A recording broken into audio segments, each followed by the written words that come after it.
Hello everybody, it's Sean again, and this time we're going to have a look at AQA's foundation paper, GCSE Maths, paper 3, the specimen paper, which is a calculator one. So throughout this one, I'm assuming you've got access to a decent scientific calculator. If you haven't, definitely time to buy one. So get yourself a calculator, and a good one if you haven't already. Anyway, let's have a look straight away with question number 1. So, question number 1, we have 7 numbers. It says here, work out the range of the 7 numbers, and to circle the answer. So what we need to remember is the definition of the range. So the range of numbers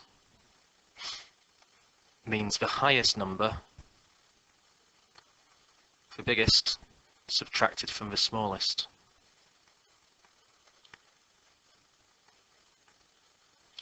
And so if we just scan carefully for the biggest number here, which one's the biggest? Hopefully you'll see in time that 13 is the biggest one, and the lowest value, the smallest one, seems to be the number 4.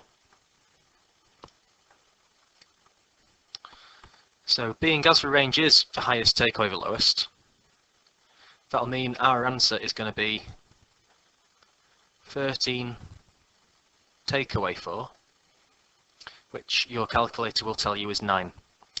So we're up and running. 13 take away 4, biggest take away the smallest, gives us 9. So first one, we've got the range. Now part B of this question,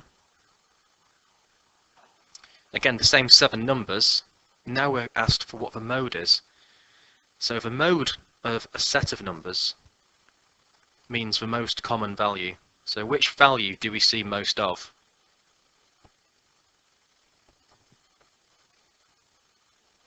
So if we have a look here, we've got 13 only once, we've got 6 twice, 12 only comes up once, there's only one 7, only one 4, and only one 8. And so the most common value is 6, because 6 is the only one that appears twice in the list. And so read the question carefully. It does say for us to circle the answer, so we need to circle the answer 6. That's question 1 done. Question 2. Which shape has 2 lines of symmetry and has its diagonals intersecting at 90 degrees? So what I'm going to do first of all is just draw on the diagonals. Now diagonals just mean from one corner to the complete opposite corner. So for A, the diagonal first off is straight down and straight across. For B, from corner to corner. For C, again from corner to corner, a straight line going across, and this one is a straight line going down. And for rectangle, shape D, from one corner to the opposite corner. And so we've got the diagonals done. So what we can do, what I am going to do, is just highlight the diagonals. So the diagonals are these lines. I'm just going to highlight over in yellow.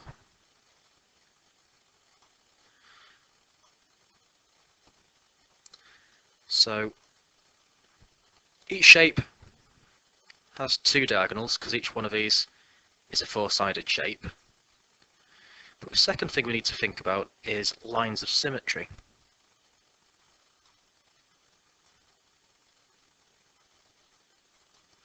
So first of all, the kite, the first shape, only has one line of symmetry, which is the vertical diagonal. The vertical one is a line of symmetry because it would fold perfectly along this crease. The one going across isn't a line of symmetry. Now, a parallelogram, shape B, actually typically has no lines of symmetry. It would only have lines of symmetry if all sides were equal.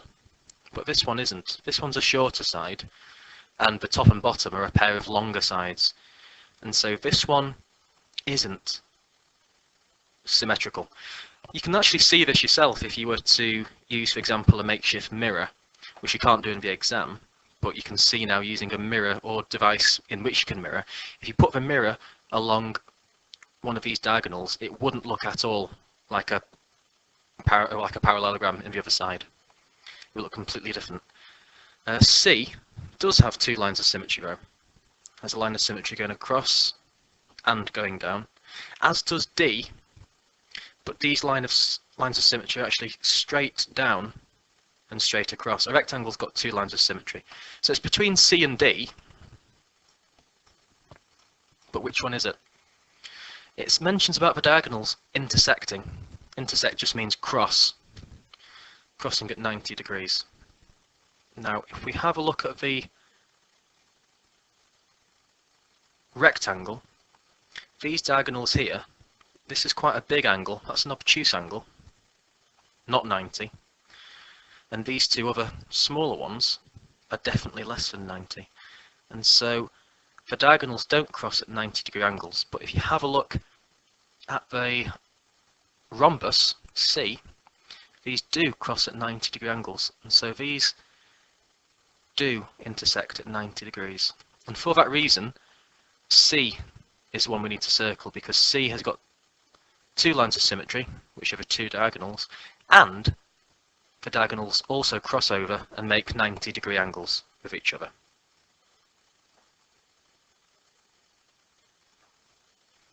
Question 3. Which one of these numbers here is a cube number? Circle your answer. Well, the first cube number is 1 cubed, which just means 1 multiplied by 1 multiplied by 1. The second cube number is 2 cubed, which is 2 times 2 times 2. The third one is 3 cubed, and so on and so forth. They go on forever. So the first one, 1 cubed, equals 1. So 1 is a cube number, but 1 doesn't appear in our list. So it's not one of these. So let's try 2 cubed. So 2 to the power 3 equals 8. But again, 8 isn't in our list. So let's try 3 cubed. So 3, there's a cube button there if you want. 3 cubed equals 27. Now, 27 is on our list. In fact, 27 is the third one along, which you should be able to see. And so because 27 is in our list, and 3 cubed equals 27, we've therefore proven that 27 is a cube number. So we can circle that one, and we've completed question 3.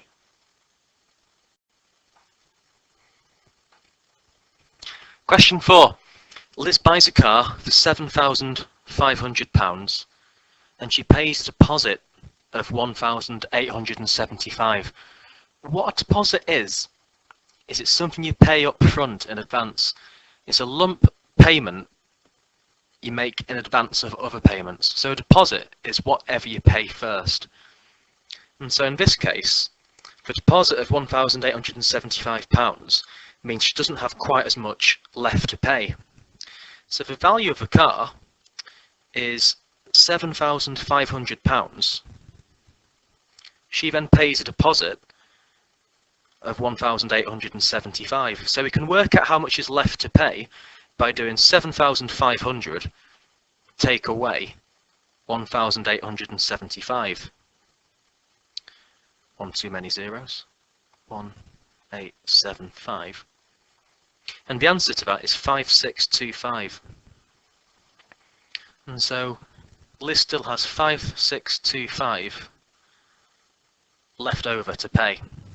So she's still got this amount to pay. She pays the rest in 36 equal monthly instalments. So we've worked out what the rest is. What it means by the rest is this here, whatever's to pay after she's paid off for deposit. And so it's going to be 36 equal monthly instalments. So if this is going to be paid off, the rest of it, in 36 equal monthly instalments, we can calculate the amount of each instalment by dividing 5625 into 36 equal amounts. So 5625 divided by 36. So we take our answer here and divide by 36, press this to convert to a decimal, and that tells us that the monthly repayment is 156.25.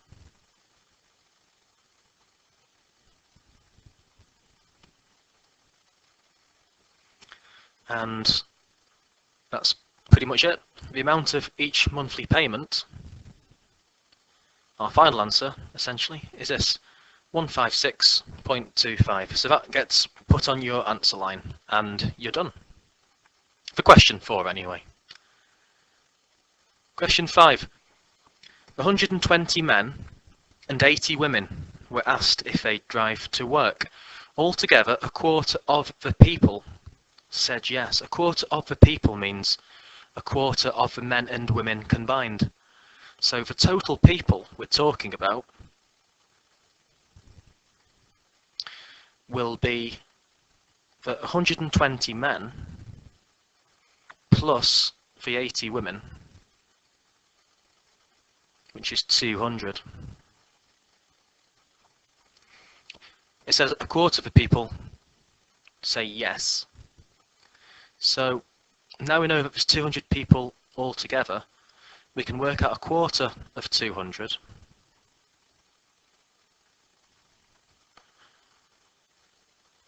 So we can either just do 200 divided by 4 multiplied by 1 if you like, or we can type it into the calculator using the fraction button.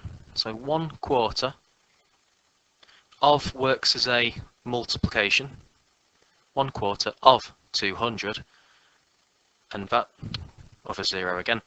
Quarter of 200 is 50 people. So 50 said yes. So when it says a quarter of a people, that means 50 people said yes. It then also says 1/3 of the men said yes. So 1/3 of the men, well, how many men is there? It says there's 120 men. So 1/3 of 120, again in the same way, we can calculate this directly using the calculator. So 1/3 of 120 comes out to be 40. So 40 men said yes.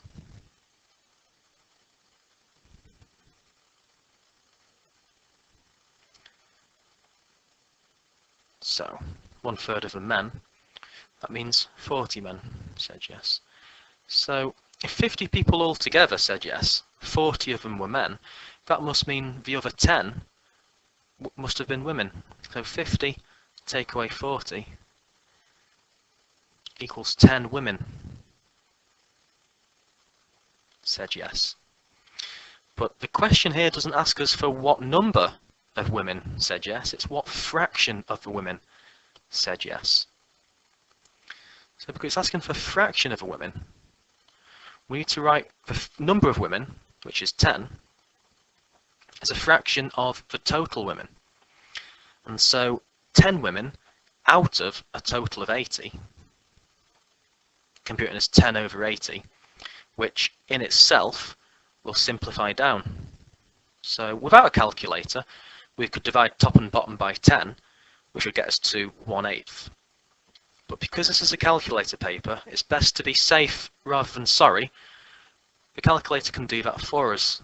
So 10 over 80, press equals, and as you'd expect, we get 1/8 as the final simplified down answer. Question 6. 4 boxes A, B, C and D with balls containing numbers on them. And balls picked at random from each box, which box gives the greatest chance of picking a 3. So this one we're having a look at whichever one has a 3 in it.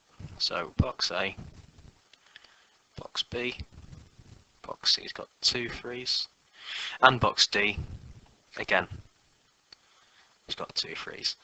And so for box A,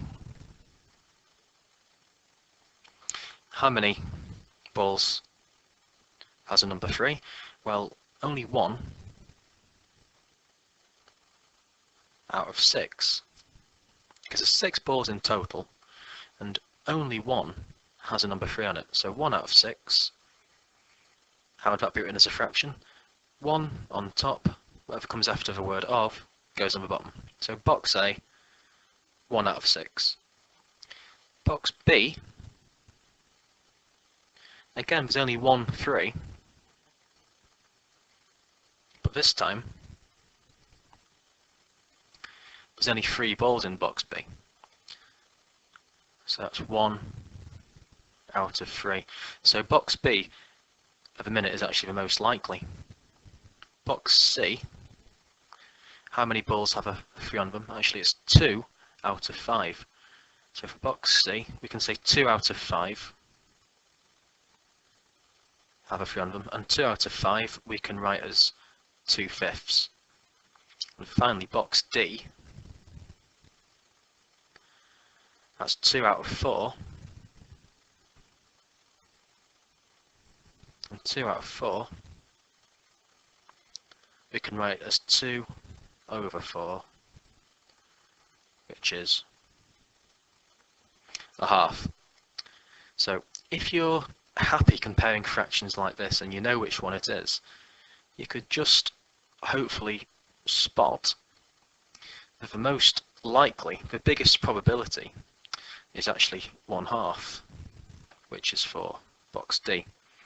And so the most likely for picking a 3 would be box D.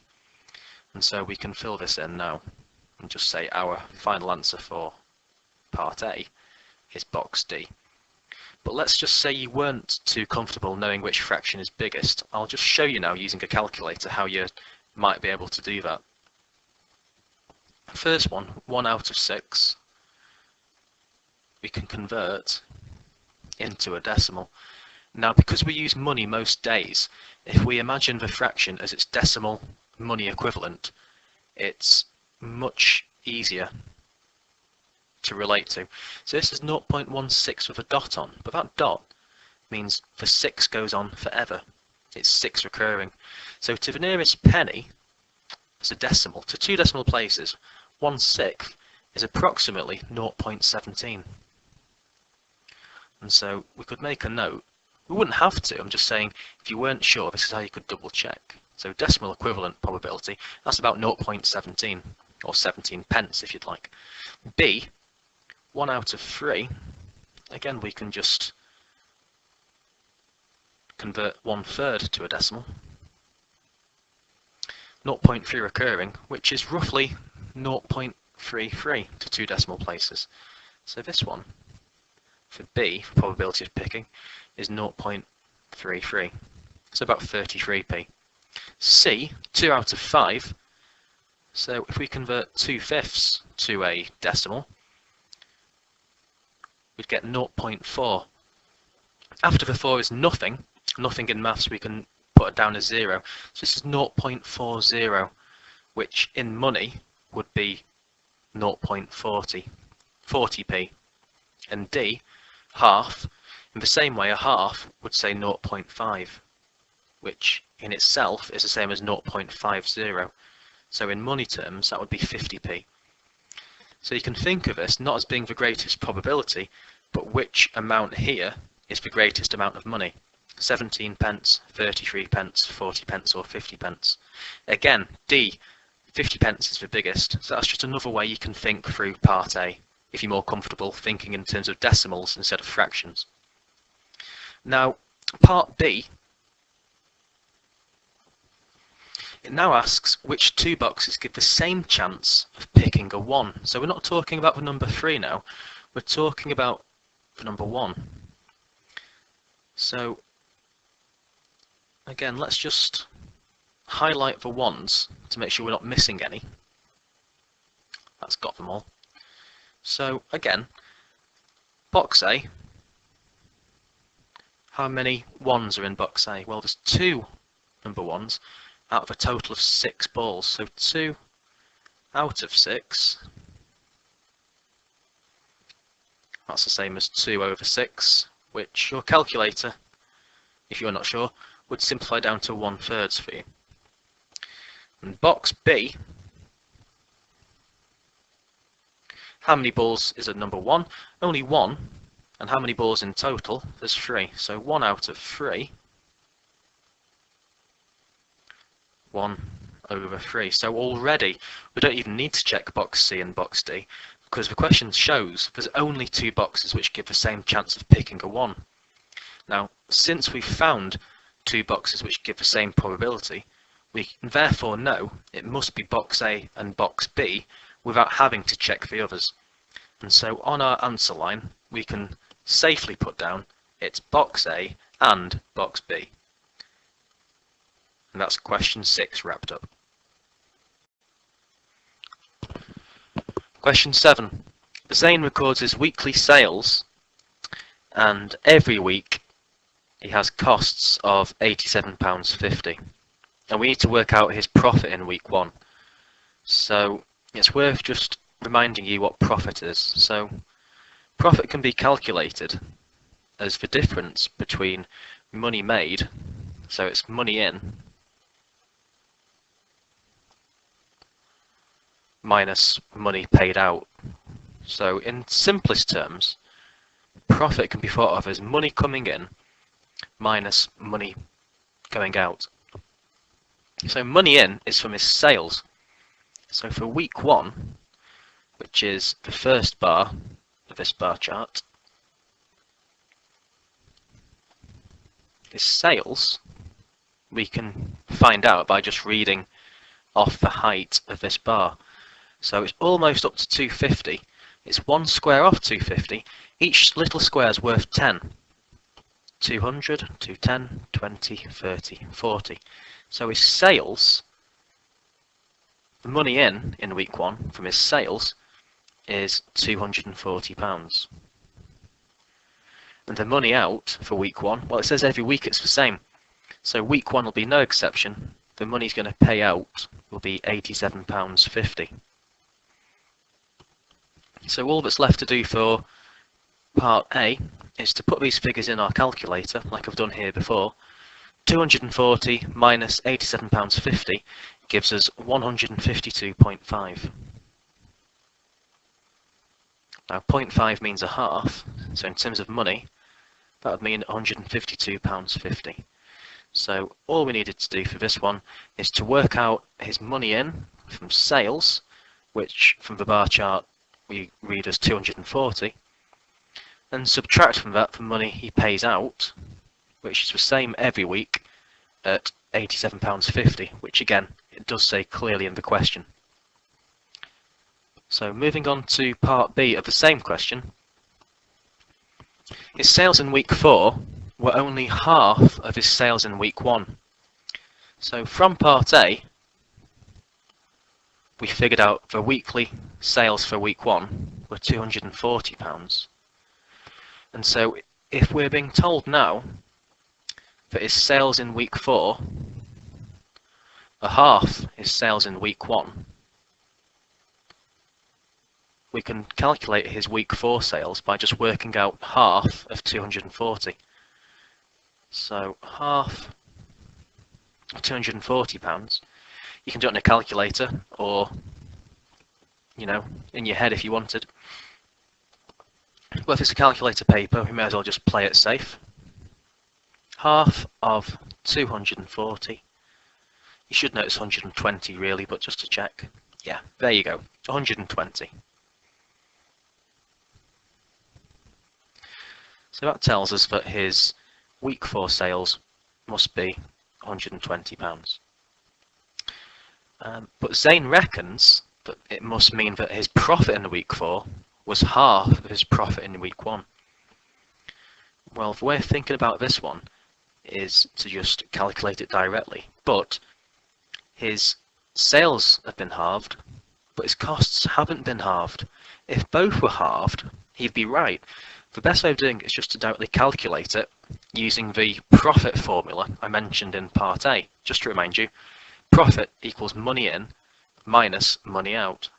Now in this one, I'm talking about week 4. So the profit,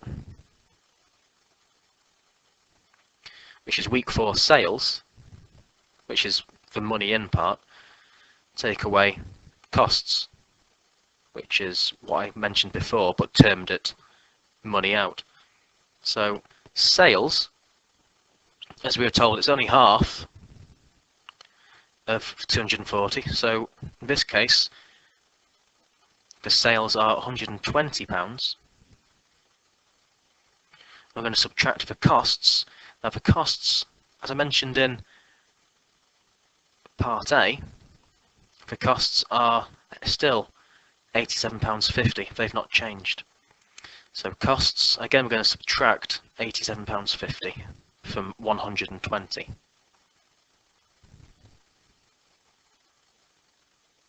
So with our calculator, 120, and take away from that £87.50, and what we should find is that actually his profit for week 4 was only £32.50.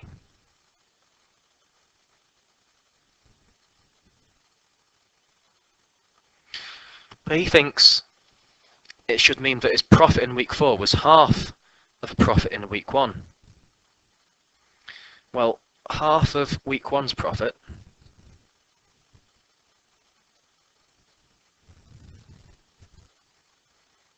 just remind ourselves what week 1's profit was. It was £152.50. So half of week 1's profit would be £152.50 divided by 2.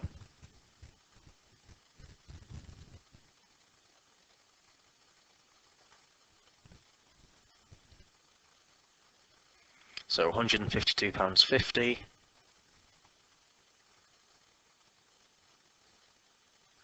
divided by 2, and that comes out to be £76.25.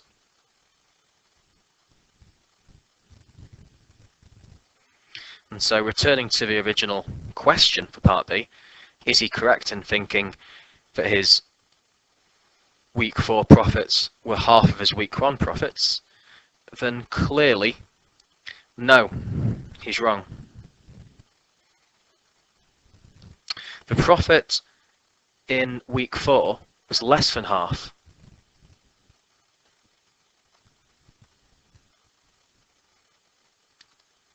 Whoops, Lees.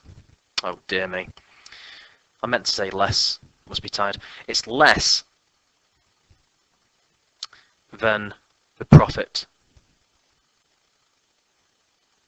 Less than half the profit for week 1. Going to pot here. So it's less, may as well correct my mistakes, why not? Let's not be slack. It's less than half the profit for week 1. So considering the marks available for 7B, I don't think it's the easiest or kindest of questions, but again, if you keep your head and just think it through step by step, it's not too bad. Question 8. Work out the value of 5x plus 9y when x equals 7 and y equals minus 2. So for this one, we can just substitute in the values of the unknowns. So 5x, first of all, with algebra, a 5 next to an x means there's an invisible multiplication sign between them. So 5x means 5 multiplied by x, and plus 9, y. Again, nothing in between the 9 and the y, and so that'll mean 9 multiplied by y. Why don't we just say so, you might think? Well, a times sign, multiplication sign, looks very similar to an x, so if you were rushing it could easily be confused. So that's why the multiplication sign is often left out. So what we can do here is we can just input what the values are. So in this case, we're told what x is. So we're told that x is going to be 7. So 5 times x simply means 5 times 7. In fact, I'll get it the same colour. 5 times 7. So 5 times 7, we're going to do plus 9 multiplied by y. Now y, we're told, is minus 2. And so for y, we're just going to substitute in the value of minus 2. I'm going to talk you through this as though it was a question without a calculator, because it's worth just recapping the rules of BIDMAS. So as you can see here, we've got some multiplication to do, 5 times 7 and 9 multiplied by minus 2, and an addition in between. So what you'd need to do is work out the multiplication steps first. So 5 multiplied by 7 is 35, and 9 multiplied by 2 is 18. But because the 2 is a negative 2, 9 times minus 2 gives us minus 18. So it's 1 plus the other, so 35 plus minus 18.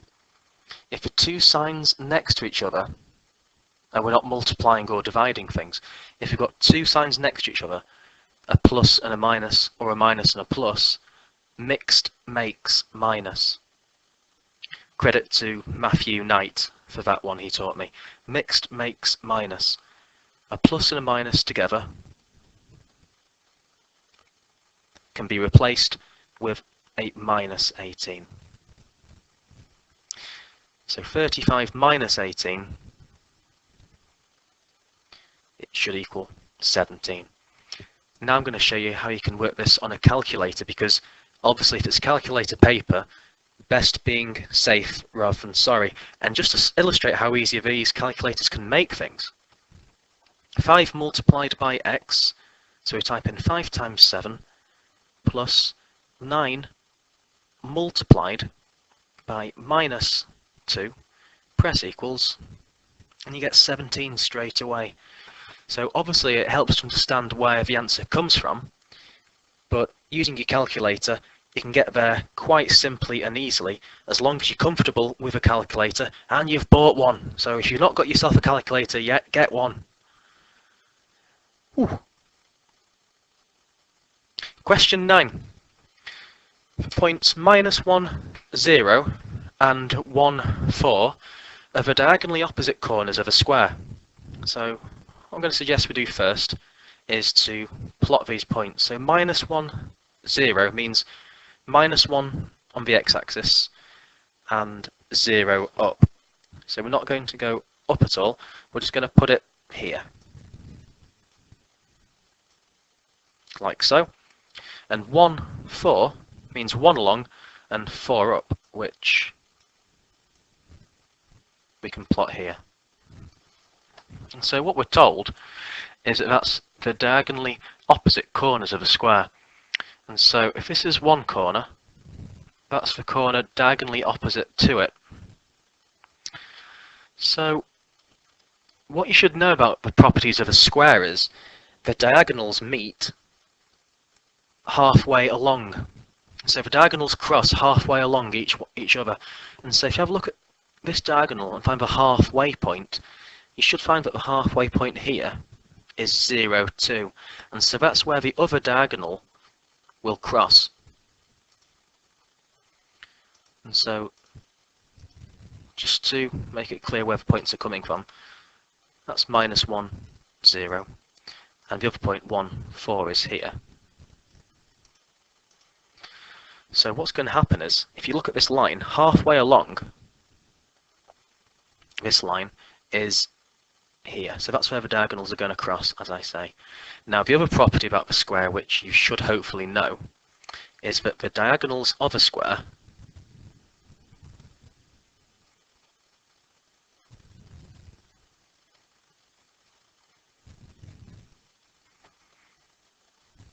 cross at right angles.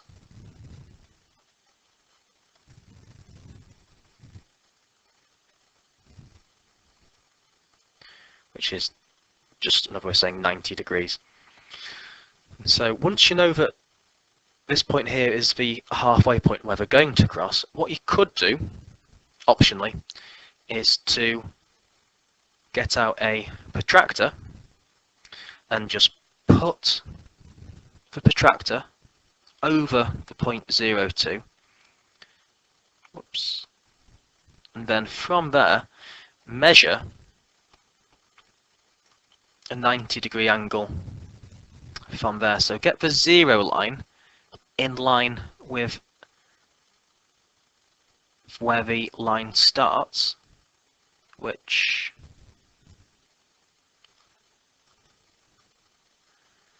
I think I've got about here, roughly speaking. Yes, that'll do. And so 90 degrees from here, let's count from 0, 10, 20, 30, 40, 50, 60, 70, 80, 90. And so what that tells us is that the other diagonal will cross and will come out to about this point here.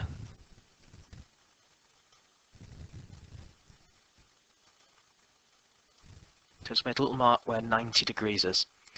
And so what will happen is the other diagonal will cross at 0, 2 and will be coming through at a direction aiming towards here. And so what we can do is get a ruler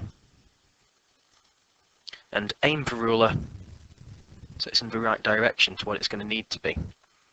So it's going to go from that point through to 0.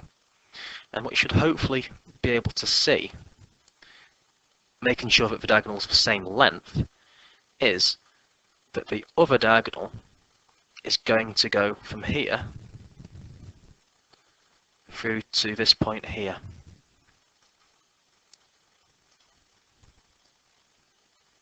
So the other 2 points are going to be at minus 2, 3, and 2, and 1. So I'm just going to get rid of these measuring implements.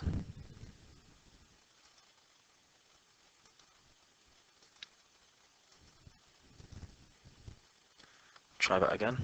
There we go. And what we can say now is that the other 2 points, the other 2 corners of a square, the first one is here, which is minus 2 and 3.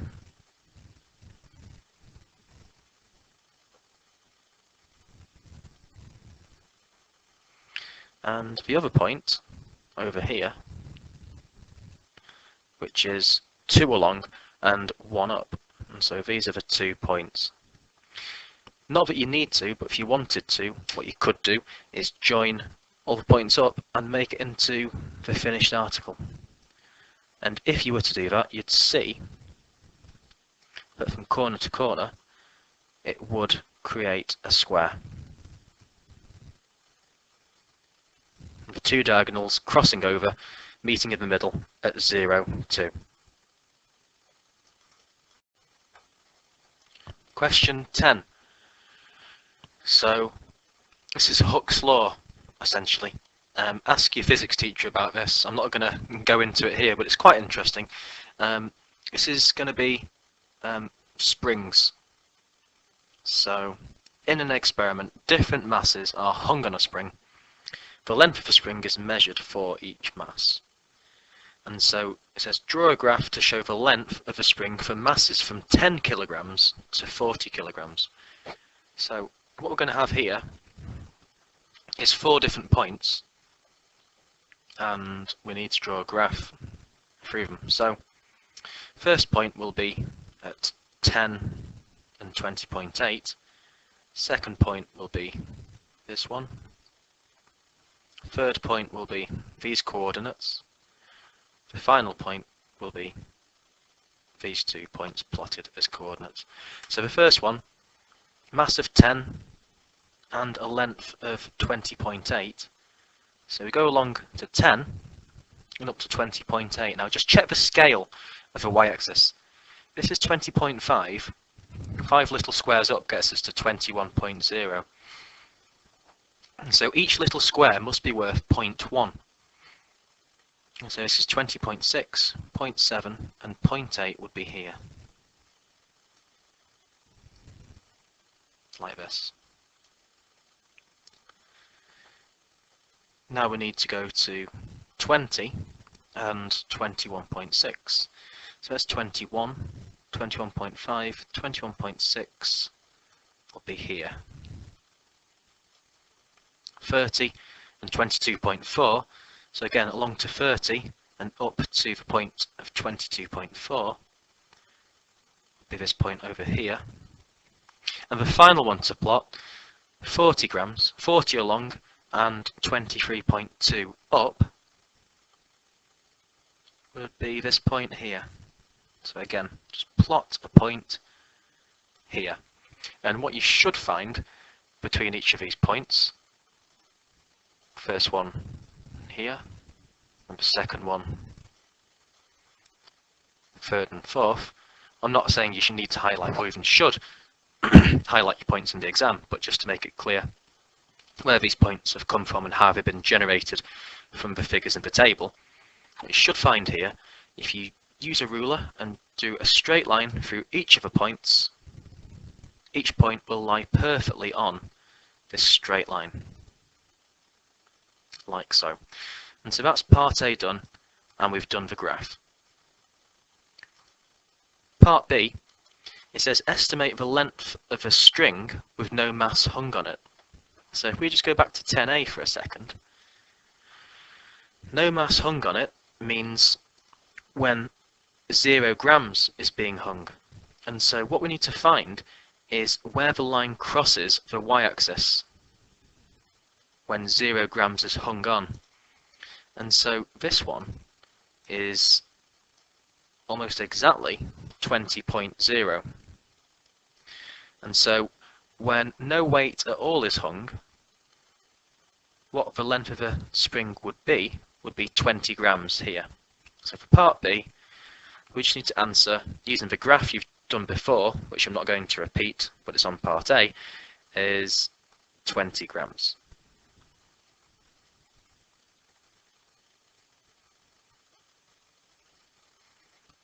And finally for question 10, part C, how much longer is the spring with a 35 gram mass than with a 15 gram mass? In fact, what I will do, I'll quickly just sketch out the graph again because it's not too hard. And so 0, it crosses 0 at 20, just saves flitting backwards and forths through this file. And 40, 23.2 is up to this point here. Straight line joining each one. Like so. This is just a quick version of the graph we had before. It says now, how much longer is a spring with a 35 gram mass than with a 15 gram mass? So we can use our graph to do this. So 35 gram mass, we can go up to 35 and mark off whereabouts that would be. And so a 35 gram mass, if we go up from 35, it would cross the line here. And a 15 gram mass, 15 here, would hit the line that we've drawn here. And so what we need to do next is just compare the respective lengths for each one. And so we go up and along for each, and the same at 35, go up and along.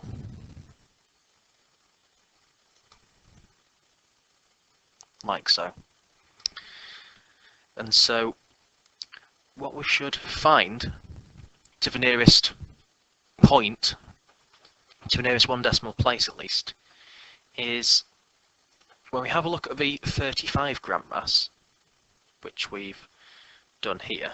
The 35 gram mass has an extension, or causes an extension, I should probably say, of 22.8.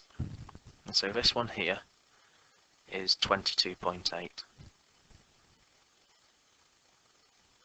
Now this one over here, arguably I've drawn this line a smidgen too low. It's between 21.1 and 21.2, but I'm thinking I may have drawn that a tiny bit too low. So to the nearest decimal place, I would say this one over here is 21.2 centimeters. And so the difference between them, between the 35 gram and the 15 gram mass, would be 22.8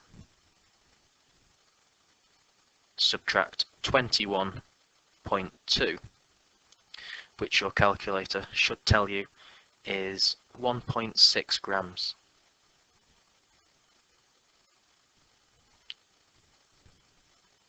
So as long as you've used your graph, or have used a valid method, typically the graph, and your answer is very close to 1.6, but is in agreement with your method and your line, you will get full marks for part C, even if your answer isn't exactly 1.6.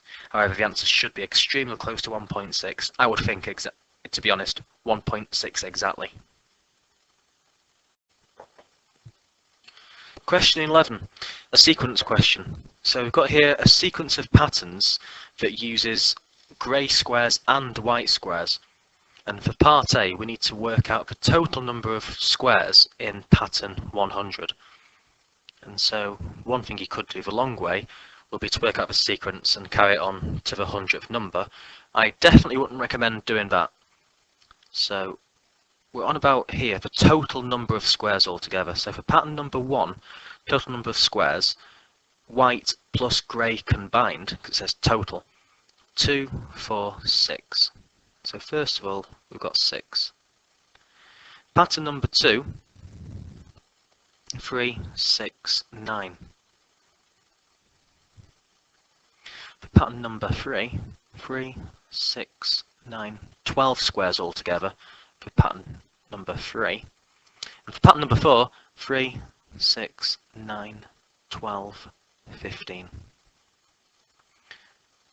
So I wonder what the next number would be. See if there's a pattern between these numbers. From 6 to 9, that's a gap of 3. So to go from one to the other, we're adding 3. From 9 to 12, again is a gap of 3.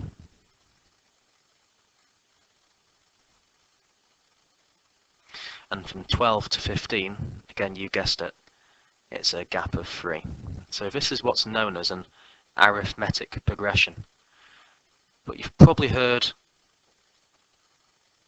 this before, the nth term. Now, an arithmetic progression is a fancy way of saying it, but all I mean is, if a sequence is going up by the same number each time, so the next number would be 18, and so on and so on, we can work out the nth term for the sequence. So what it's going up in each time tells us the number that goes in front of the n. It goes up by 3 each time, so that's going to be something to do with 3n. So 3n, because it's going up in 3s, like we've just demonstrated here, plus 3 each time. Now what we need to do is think, well, what other sequence, what I've been taught since primary school also goes up in threes, and that one is the 3 times table.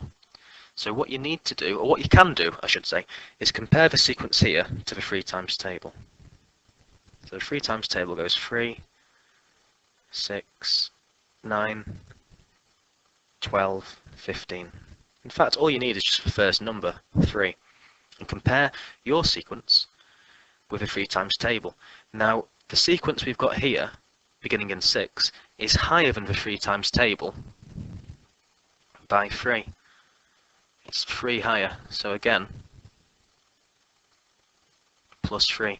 So 3n, because it's going up in threes, but the first number is 3 higher than the 3 times table starts. So this one is 3n plus 3.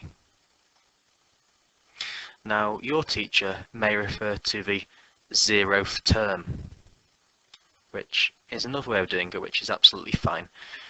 You can think of it as, if it's going up in threes this way, the number after the n we can work out by knocking off 3 and imagining what a number before the first one would be. So if the first number is a 6, what would come before 6 would be a positive 3. So either way round, the nth term is 3n plus 3, where n is just the number of the pattern. So pattern number 100 means n is 100th. So the 100th pattern, we can work out how many squares it would have by substituting in n equals 100 into this formula. And so 3n means 3 multiplied by 100, which is 300, plus an extra 3, which comes to a total of 303. So again, you could do a list of 100 numbers, 6, 9, 12, 15, 18, 21, 24. Pretty time consuming. This way it'd be much quicker. So this one's 3n plus 3. Now, part B for this same question. Again, it's the same sequence, the same patterns. And what we need to do is complete the number machine for the sequence of patterns. What we're doing here is comparing the number of grey squares to the number of white squares. And so what I'm going to say is we could compare this systematically and see if we can spot a pattern. Well, clearly we will, because we're talking about patterns, but we can see what it is by just writing it down and considering what we're after. So pattern number, we can do here. So pattern number 1, 2, 3, 4, 5, and so on. Number of grey squares. So first of all, number of grey squares.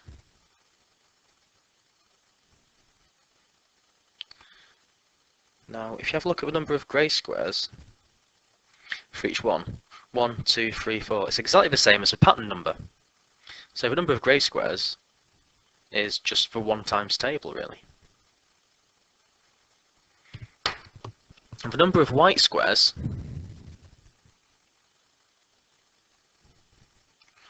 we can count and see if a pattern emerges. So for the first one, number of white squares for your first one is 5. 1, 2, 3, 4, 5.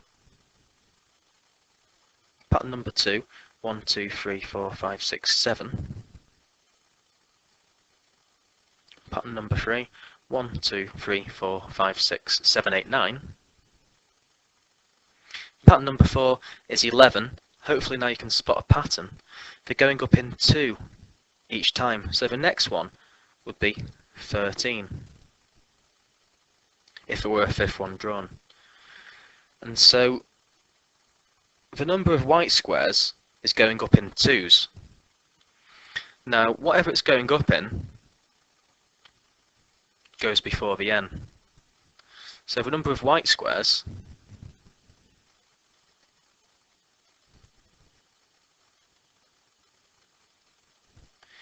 it's going up in 2s, so it's going to be twice the pattern number, which in this case is going to be the same as the number of grey squares. It's going up in 2s, but compare this number here, the 5, with the first number of the 2 times table, which is obviously 2.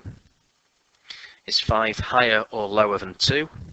It's higher by 3. And so the sequence for the white squares will be 2n, 2 times table, but 3 higher. So 2n plus 3. So the number of grey squares, which is the same as a pattern number, to work out the number of white squares from the number of grey, we need to take the number of grey squares. First thing the n bumps into is 2, which is multiplying it.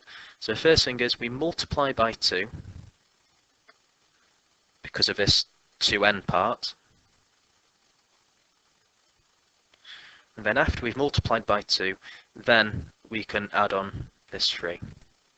And so filled in, the first bit's multiplied by 2, and then plus 3.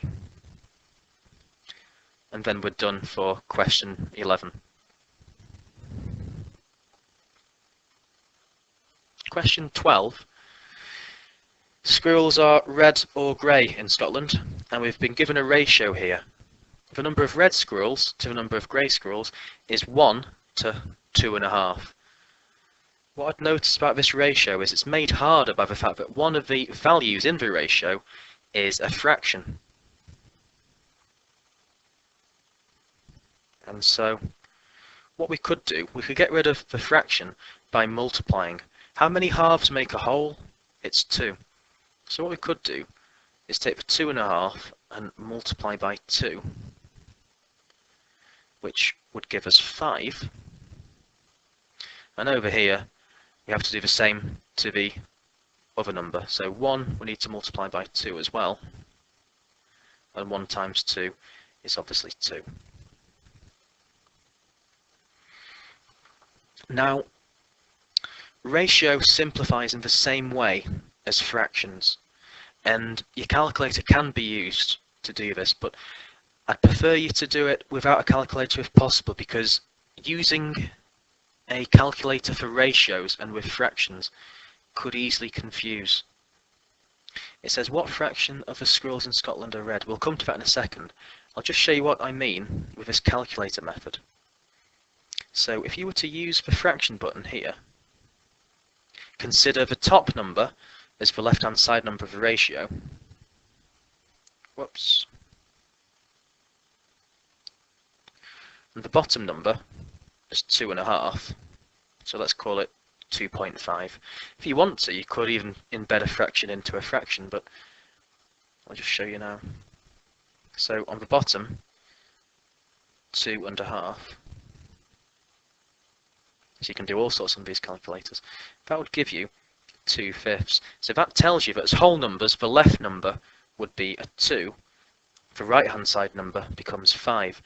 But it's dangerous using a calculator because that could be easily misinterpreted as 2/5 of the squirrels in Scotland are being red. So as long as you're careful, you can use a calculator, but I'm warning you to be very, very careful with ratios simplified on a calculator. Anyway, it's 2 to 5. For every 2 red squirrels, there's 5 grey squirrels. And so it makes it clearer, I think, if I show you this diagram. So for every 2 lots of squirrels that are red, we've got 5 lots of squirrels which are grey. And so looking at this pie chart or circle divided into how many bits, it's divided into 7 bits. So the total number of parts is 7, and how many of those parts are highlighted for the red squirrels? We've got 2 sections out of a total of 7. So 2/7 of the squirrels in Scotland are red. So for part B, got the same diagram here. We can do part B in a few different ways. So in Scotland, we're now told there's 120,000 red squirrels. We're now asked how many squirrels are there altogether in Scotland. Just nipping back to part A just for a second,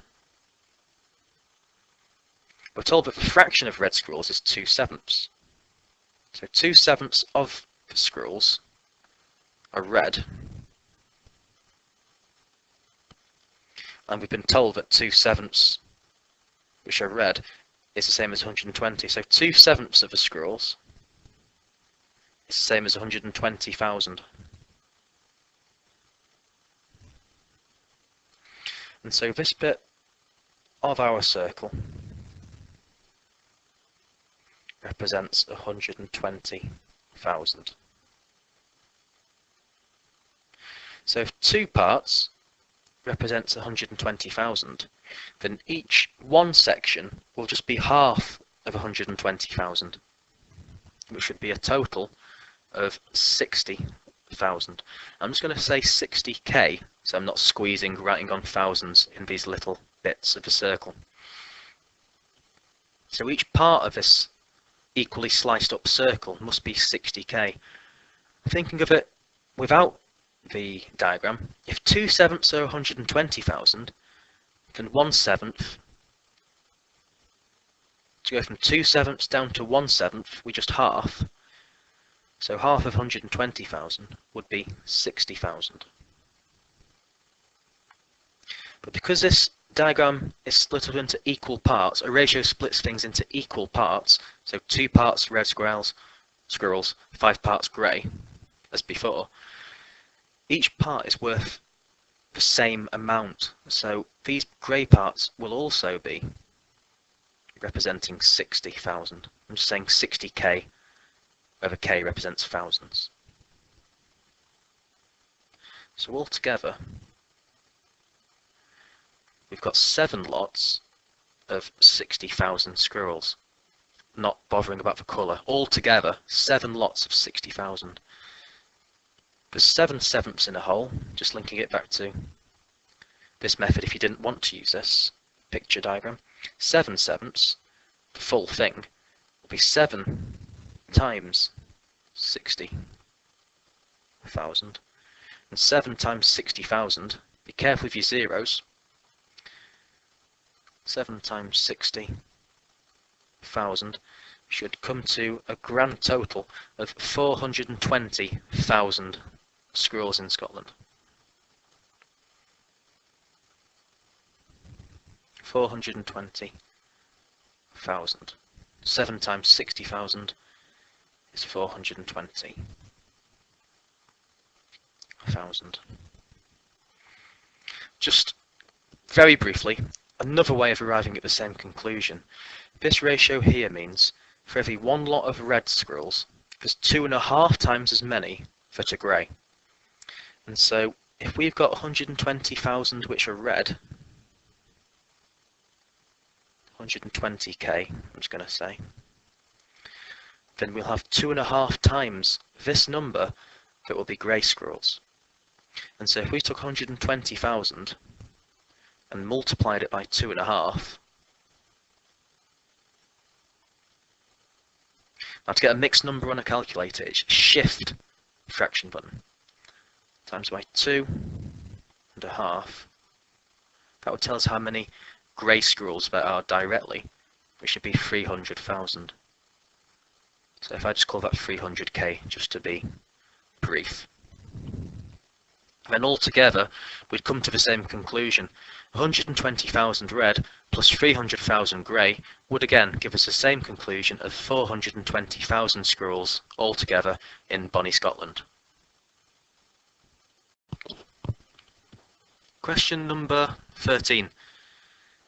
Hayley and Tom have £2,000 to spend on food at their wedding, and they've got 2 options.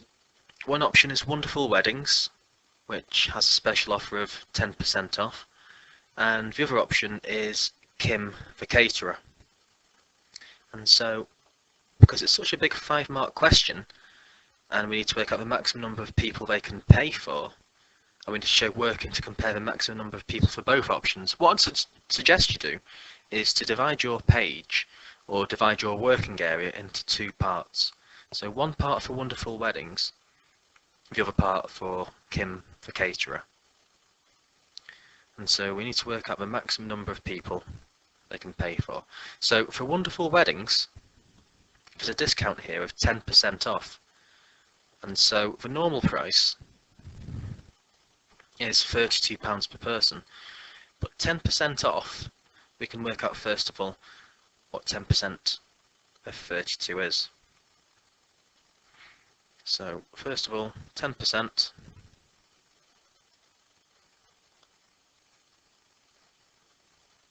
of 32. Remember, percentage just means a fraction out of 100. So there is a fraction button on your calculator, which you can use if you know how, or you can just say it's a fraction out of 100 multiplied by 32, and this will work out the discount per person. So 10 out of 100 times 32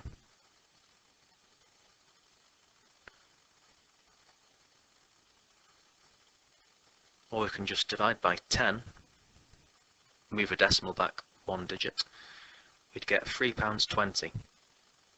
So 10% of £32 would be £3.20. But that's not the special offer, it's not 10% of the price, it's 10% off. So what we need to do is to subtract the discount to work out the price per person. And so price per person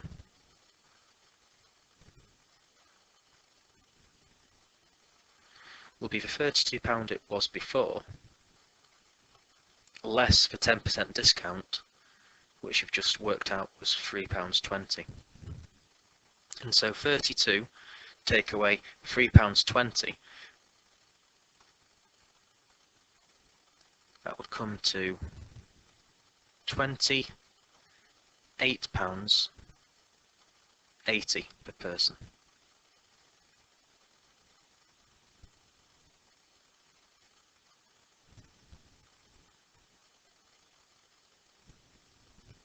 Now, we've got £2,000 in total to spend. Just scrolling up to the top again, the budget's £2,000. So, if each person is going to cost £28.80, and we've got £2,000 to spend on them, we can work out the total number of people that can be paid for by doing 2,000, which is the budget, divided by the cost per person, which is £28.80. And if we do this, 2,000 divided by 28.80, we'll get 69.4. So that means in real terms 69 whole people plus a bit spare left over, and so that's 69 people in total. So for wonderful weddings, we can afford 69 people if we choose wonderful weddings. So that's one option. Now the other option is Kim the Caterer. So if we just have a look at Kim the Caterer's options, it's different price brackets depending on how many people show up. So let's work these out one by one. So for example, what if 100 people came? So 100 or more, that'd be £24.50 each. So if 100 or more people came,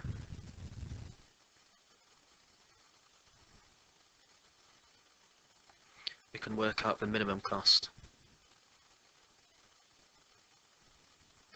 Just scrolling back to show you, 100 plus is £24.50 each.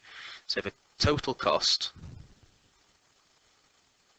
let's say the bare minimum people came, so let's say if it was just 100, the total cost will be at least 100 multiplied by £24.50.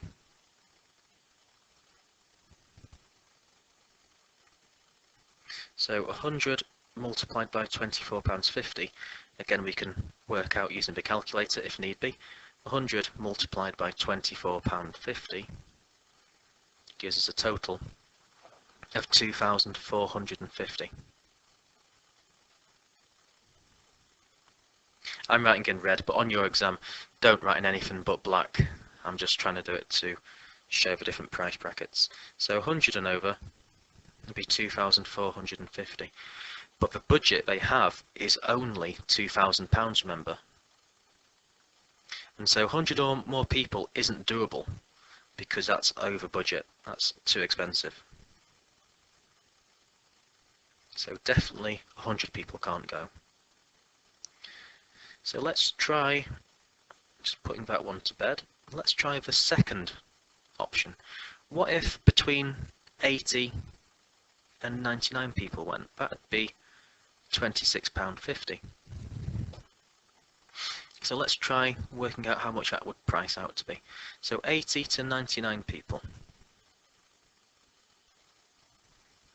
£26.50 each. So just scroll down to make more space. Again, the total cost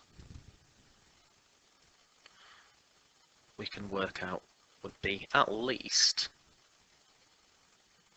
it'd be more if say 98 people or 99 people came. It'd be at least 80 multiplied by the cost per person for 80 to 99 people, which is £26.50. So 80 multiplied by £26.50. I wonder if that falls within the £2,000 budget. Only one way to find out, we can use a calculator and do this multiplication. So 80 multiplied by 2650 gives us 2,120. So that still costs more than the £2,000 budget. So again, sadly, that one is over budget.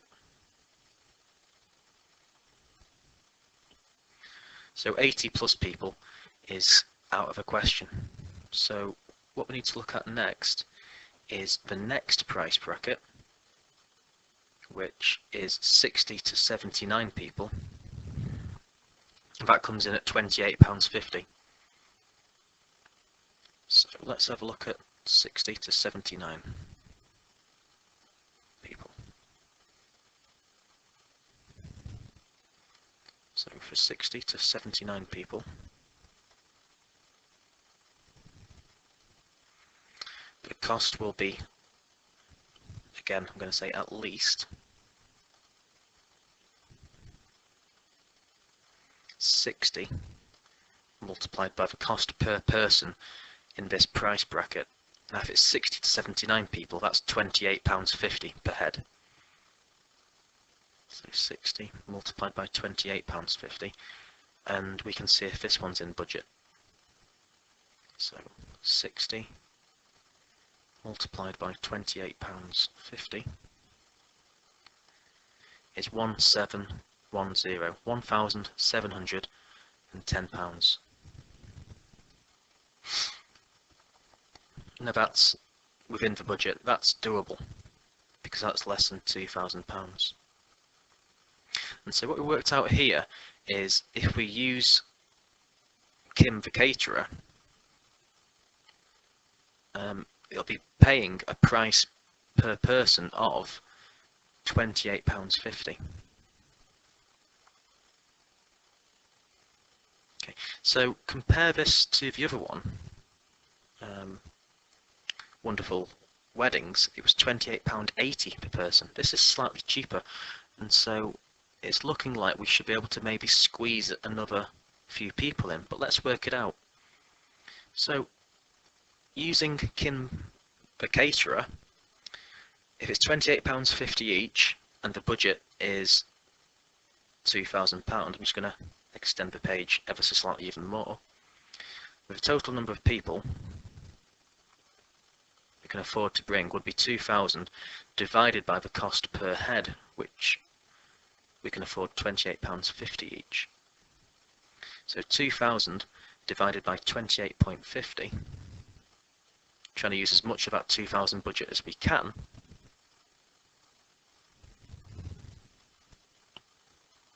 That comes to 70.17, so about 70.2. So again, 70 people plus a bit spare.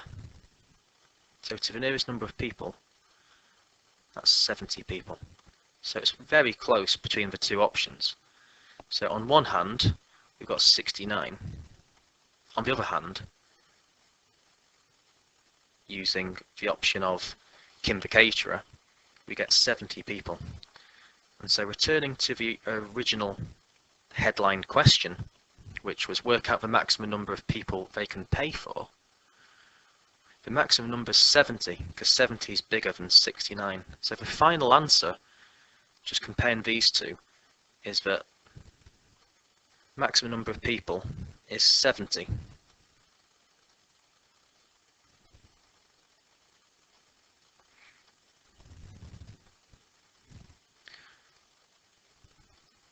If they choose the option of Kim the caterer.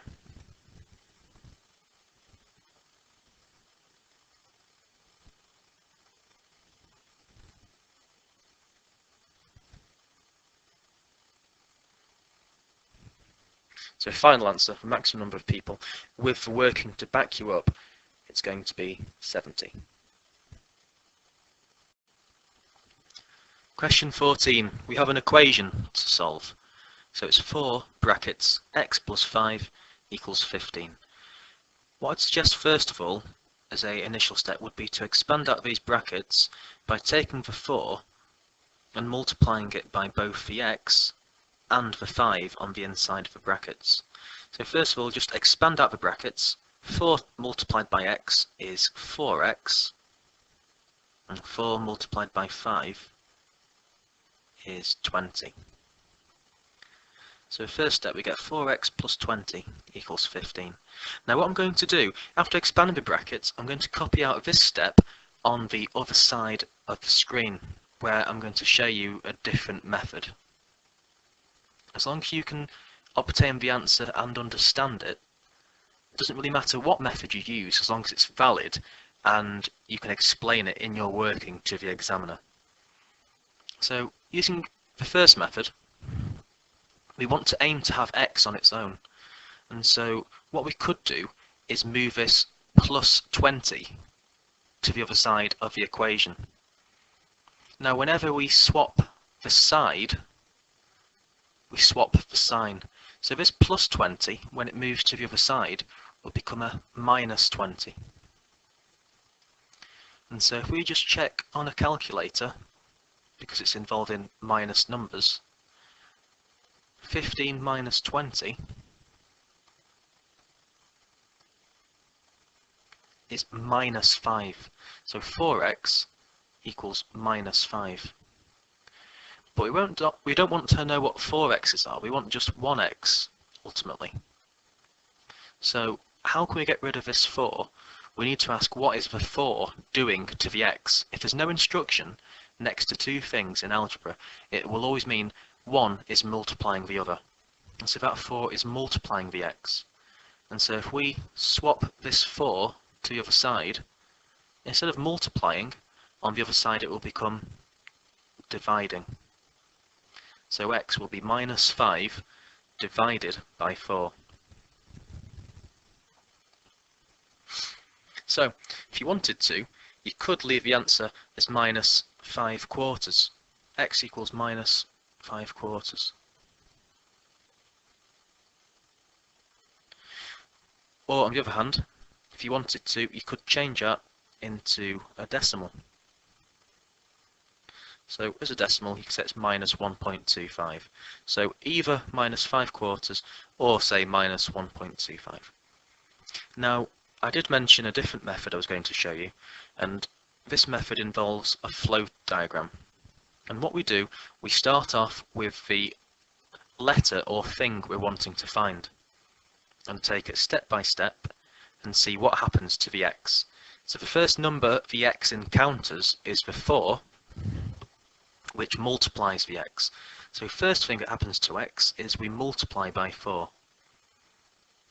It's worth just mentioning, this method can only be used if it's a linear equation, so no x squareds or y squareds, and also it can only be used when all the x's are on the same side of the equal sign.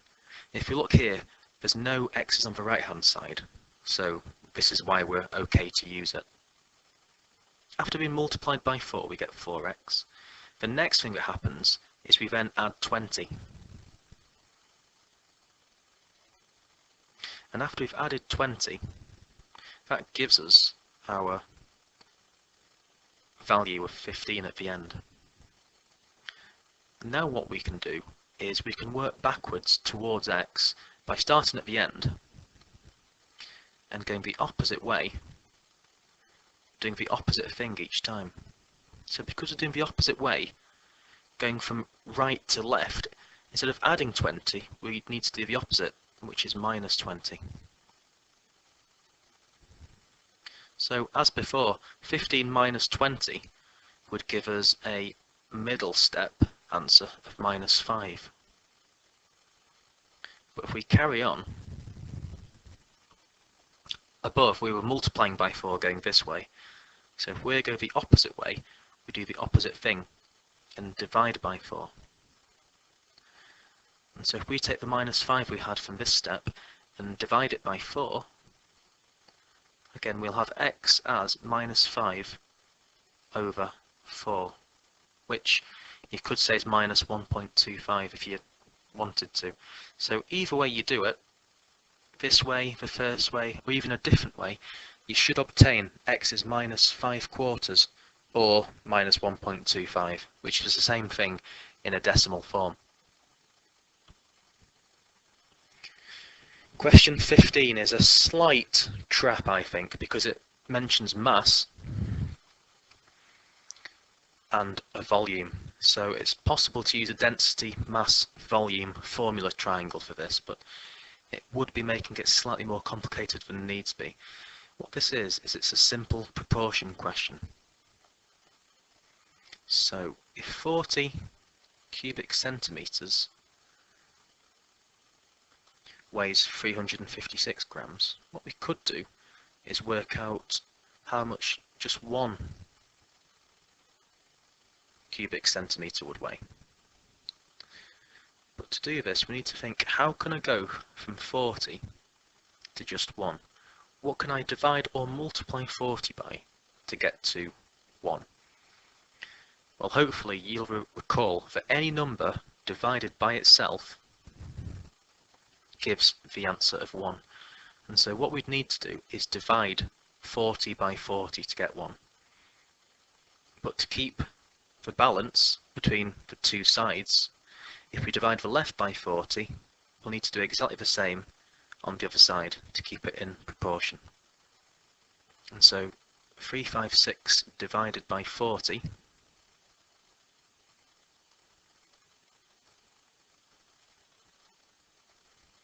comes out to be 8.9 grams. And so each cubic centimetre weighs 8.9 grams. But we don't want 1 cubic centimetre, we want to work out what 90 would weigh. But now we've got our building block, our building unit of 1 cubic centimetre, we can relatively easily find out whatever we want by just multiplying by the amount we want. So because we want 90 cubic centimetres, we can just multiply both sides of this relationship by 90.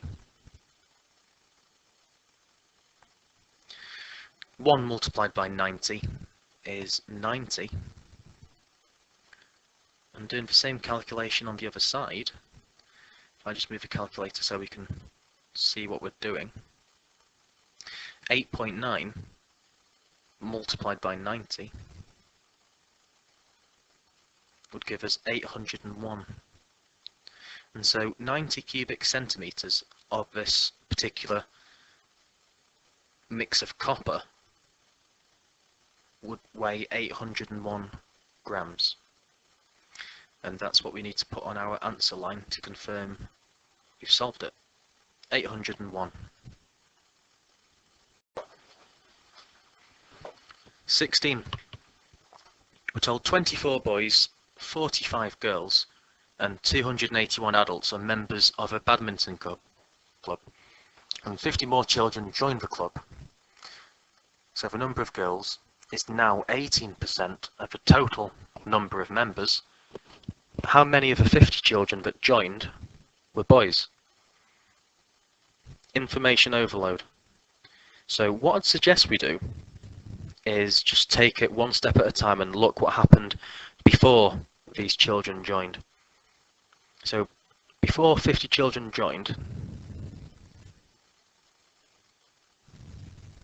before the 50 children joined, I'm going to call them kids because I'm just being lazy, I suppose. Before the 50 kids joined, how many members did we have? Well, we had 24 boys plus 45 girls plus 281 adults. And so how many members was this in total? So let's just see. 24 plus 45 plus 281 gives us a total of 350. So there was 350 members. And 50 more children join. So after 50 kids join,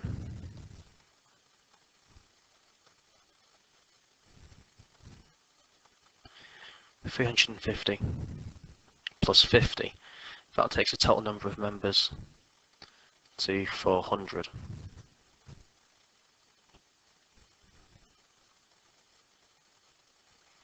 So just compare those figures. Before the kids joined, we had 350 members. Then after they come along and these new 50 children sign up, that takes the total membership up to 400.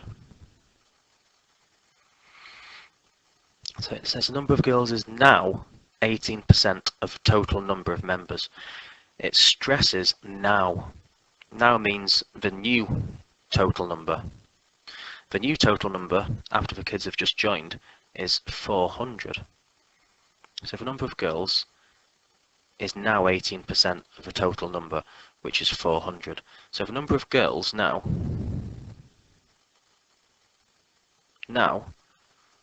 the number of girls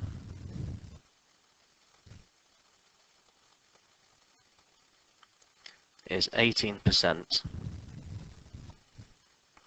of the 400 members we have in total. Now 18% just means 18 out of 100. Of works as a multiply of 400. So 18% of 400, we can do this calculation here.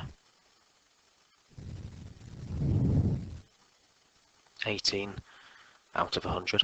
You can use the percentage button if you want to and you know how to, but I'm just going to do it this way.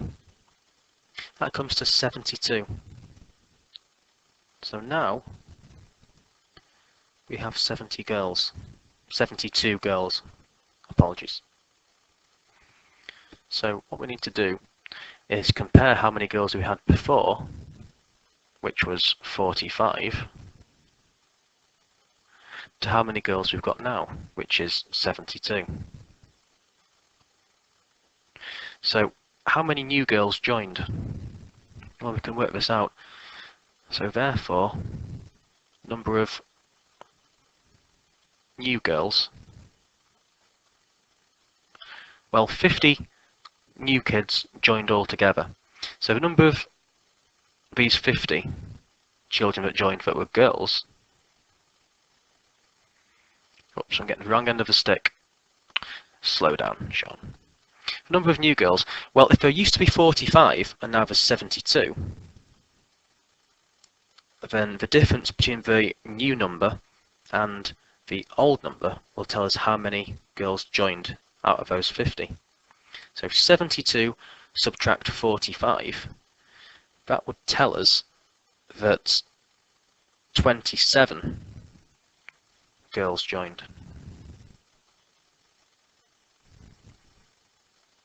Again, you can always double check on a calculator if you'd like, but if you did, then 72 take away 45 would give you 27. And so if 27 of the 50 new children were girls, that must mean the other 23 were boys.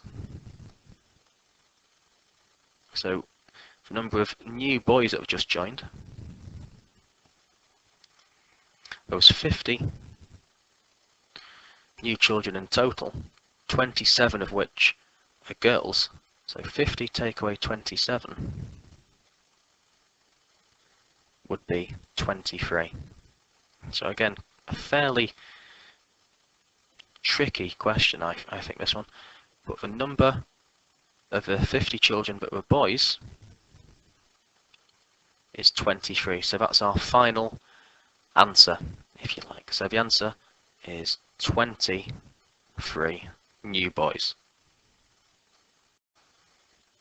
Question 17 is about the mean of different values. So we've got a table showing information about the 30 marks of 30 students in a test. And it says here that students who scored less than the mean mark have to retake the test. How many students have to retake the test? Now this to me is, being a mathematician, well, a maths teacher, probably not a mathematician. Anyway, with me doing maths, this sounds particularly harsh because some people are going to have to be less than the mean. That's how the mean works. So whoever this teacher is pretty harsh. Anyway, never mind. Students who scored less than the mean have to retake the test. Rules is rules. So how many students have to retake the test? You must show your work in. So the best thing to do would be to realise this is a frequency table and extend the lines. So extend each line going further out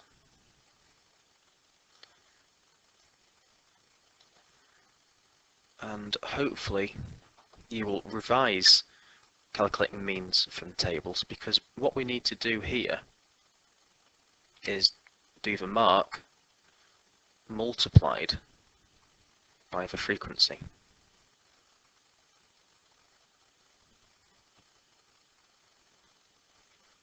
The reason we do that, well, we can think about it. Frequency means how many people. So this means 2 people scored a mark of 14. So the total of those marks is 14 plus 14, which is just 14 multiplied by 2, which is 28. And I recommend just using your calculator to give you confidence in checking your figures. 15 times 10, 16 times 2, 17 times 3, and finally 18 multiplied by 13. So 15 times 10 would be 150. 16 times 2 is 32. 17 multiplied by 3 would be 51. As you can see, you can just use the calculator if need be. 17 times 3 is 51. And the final one, 18 multiplied by 13, we can bash that in, and that'll give us an answer of 234.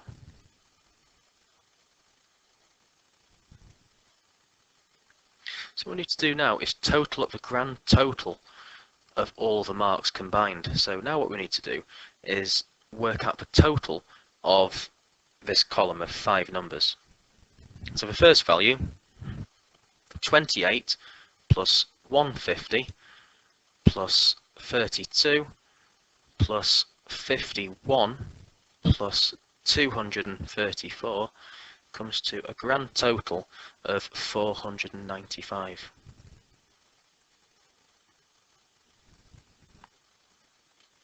So that's worth just making a note of. So I'm just going to highlight this one and highlight the fact that we're talking about 30 students. Now we're being asked question about the mean. So if it's a table or anything really, the mean can be defined as the grand total, in this case the total number of marks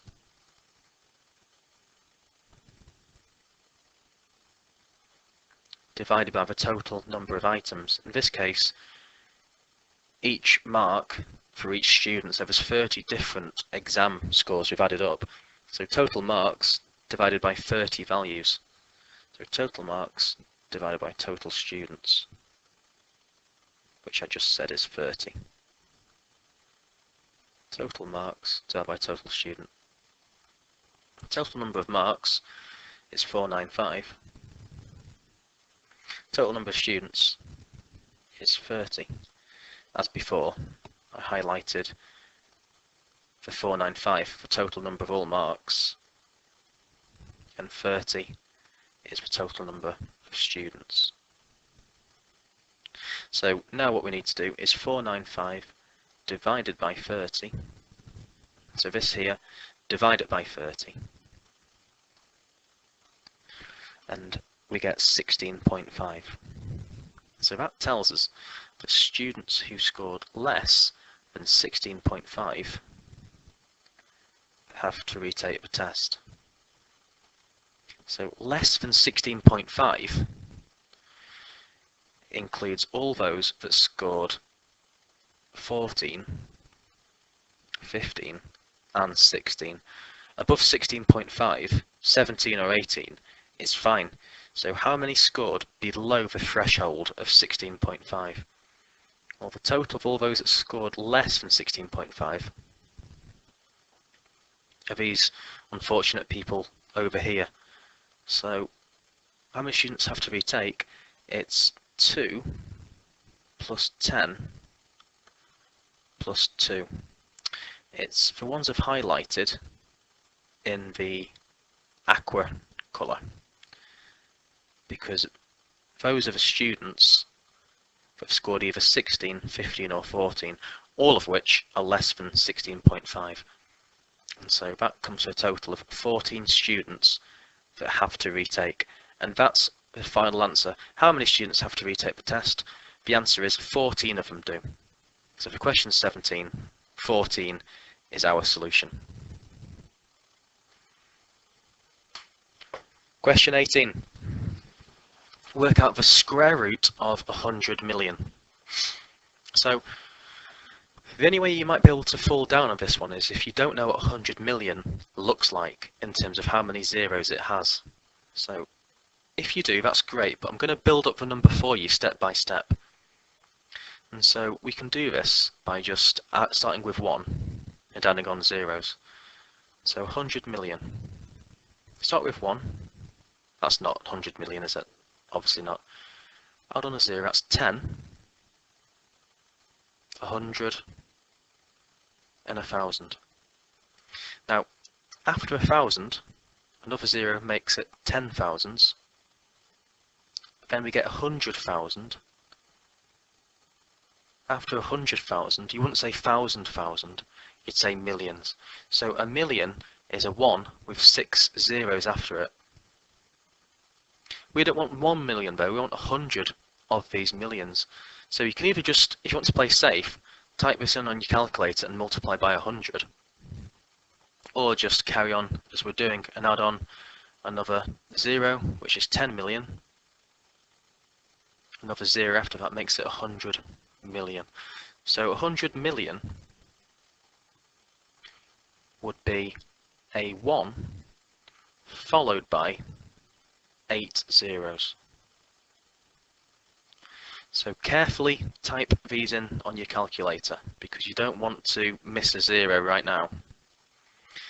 And the square root is this little tick symbol here. So the square root of 100 million. So we type in 1 followed by 8 zeros. 1, 2, 3, 4, 5, 6, 7, 8. Count them to be sure. 1, 2, 3, 4, 5, 6, 7, 8. Good. Not mispressed. We get the answer, which is 10,000. And so the square root of 100 million, Square root just means the tick symbol, but it doesn't mean it, that's what it looks like. Square root just means what number, when you multiply it by itself, gives you the number you're square rooting. And we've just worked out on our lovely, shiny scientific calculator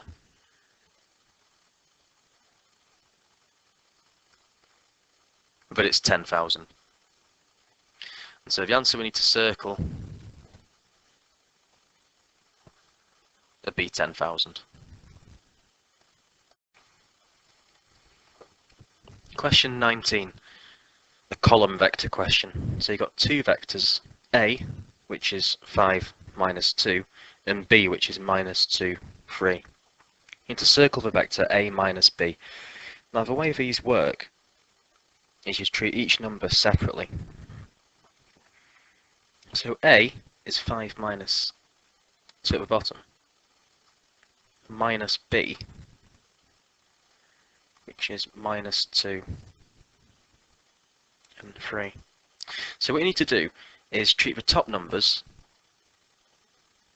separate to the bottom numbers. So we're looking at 5 minus minus 2, which will give us our new top number, and the bottom number will be minus 2 minus 3.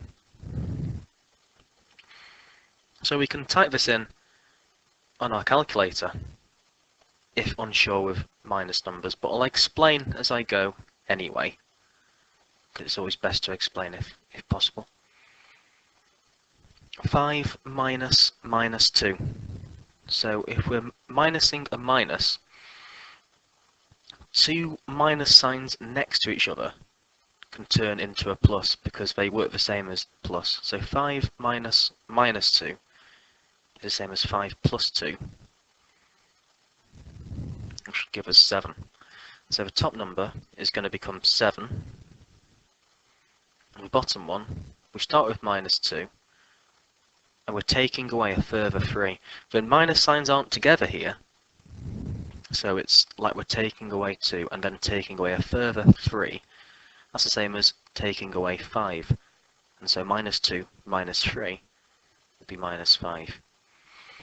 Now negative numbers can be confusing at the best of times, so what I would recommend anyway, just to be safe, is to do the calculation on a calculator.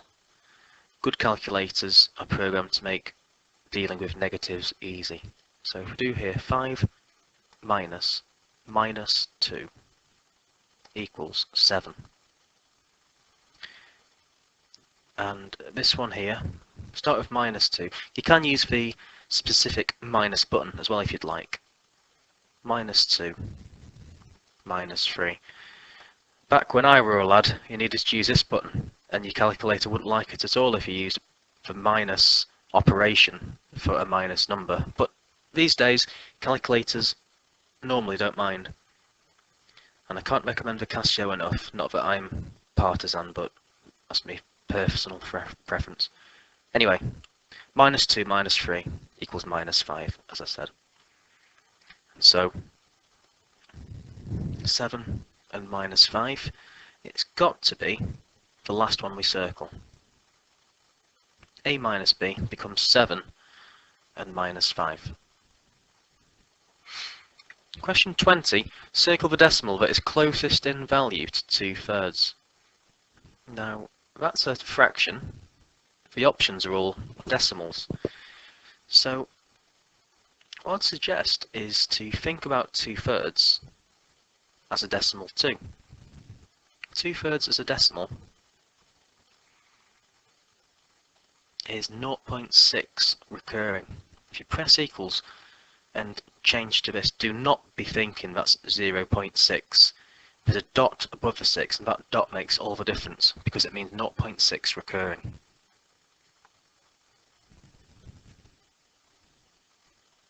.66666 going on forever. Now, that makes it a bit easier to see, but what we can do is calculate which one's closest directly by doing one subtract the other. Subtraction tells us the difference between two numbers, and so we could do the difference between 2/3 and 0.6. Whichever's got the least difference will be the closest. And so between 2/3 and 0.6, 2/3 minus 0.6, whoops, forgot the decimal, 0.6 equals. So that's 0.06 recurring. The difference is 0.6 recurring, which means 0.06666 going on forever.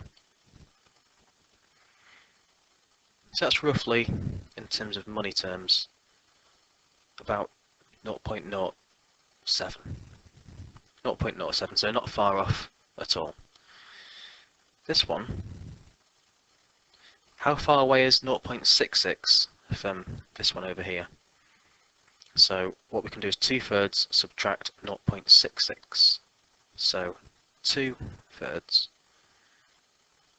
minus 0.66 gives us an answer of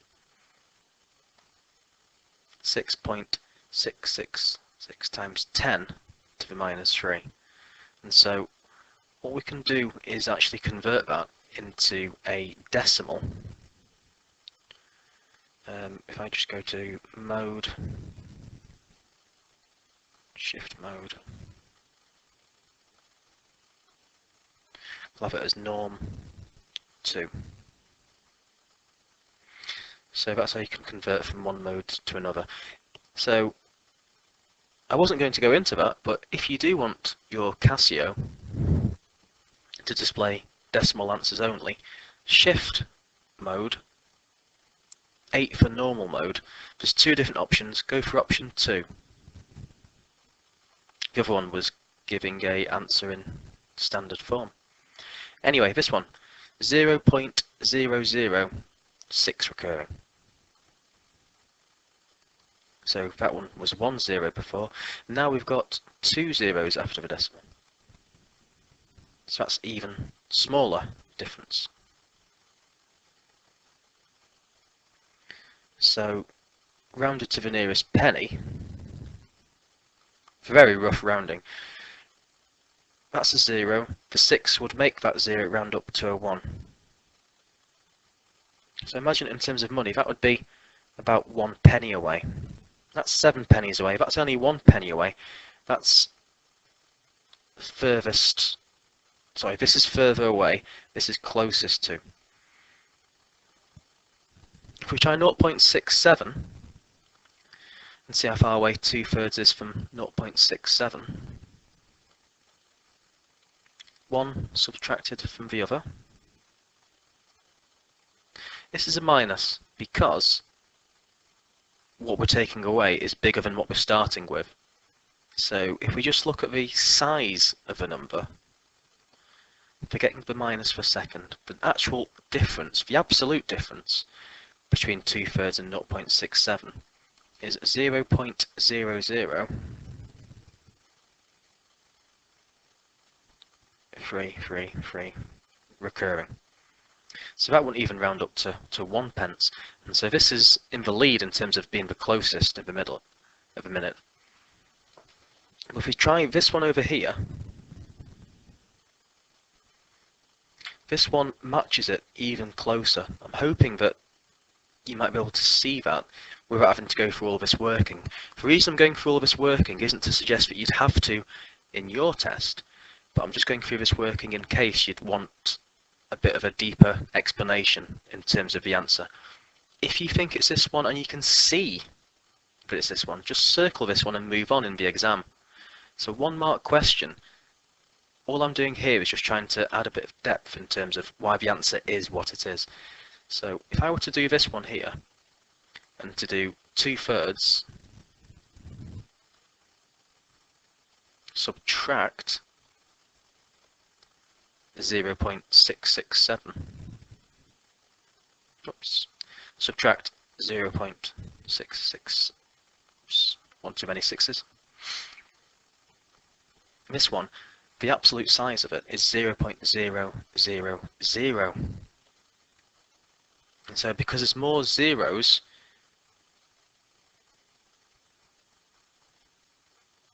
after the decimal before the first non-zero number appears,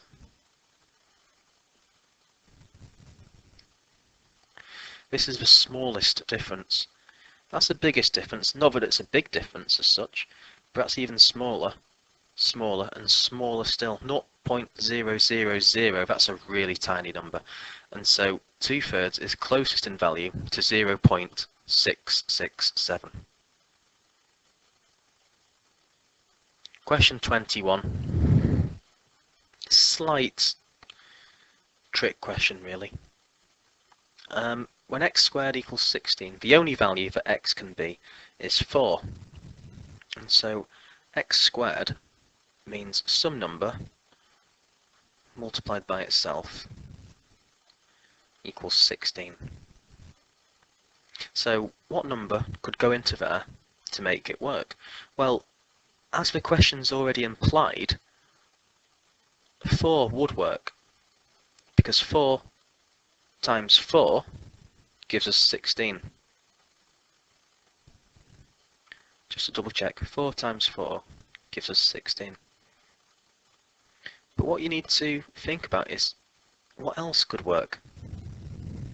What else, multiplied by itself, would give us 16?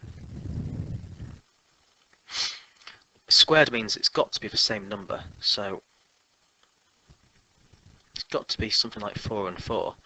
What you need to think about now is, could I alter the signs? Well, if one is a minus and the other is a plus, when you multiply things together, mixed makes minus. So minus and a plus would make this overall into minus 16. If in doubt, you can try it on your calculator. Minus 4 times 4 with minus 16. But if you tried minus 4 multiplied by minus 4, if it'll let you, which it does, minus multiplied by a minus, if the signs are the same, it ends up positive. And so one option is positive 4, the other option is minus 4. So if you were to put into brackets minus 4 squared minus 4 multiplied by itself, you'd get 16. And so, returning to the question, the only value for x can be is 4. Well, that's false. It's definitely false, because we've shown that x could also be minus 4. So the reason is x could also be minus 4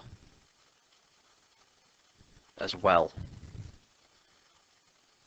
as 4.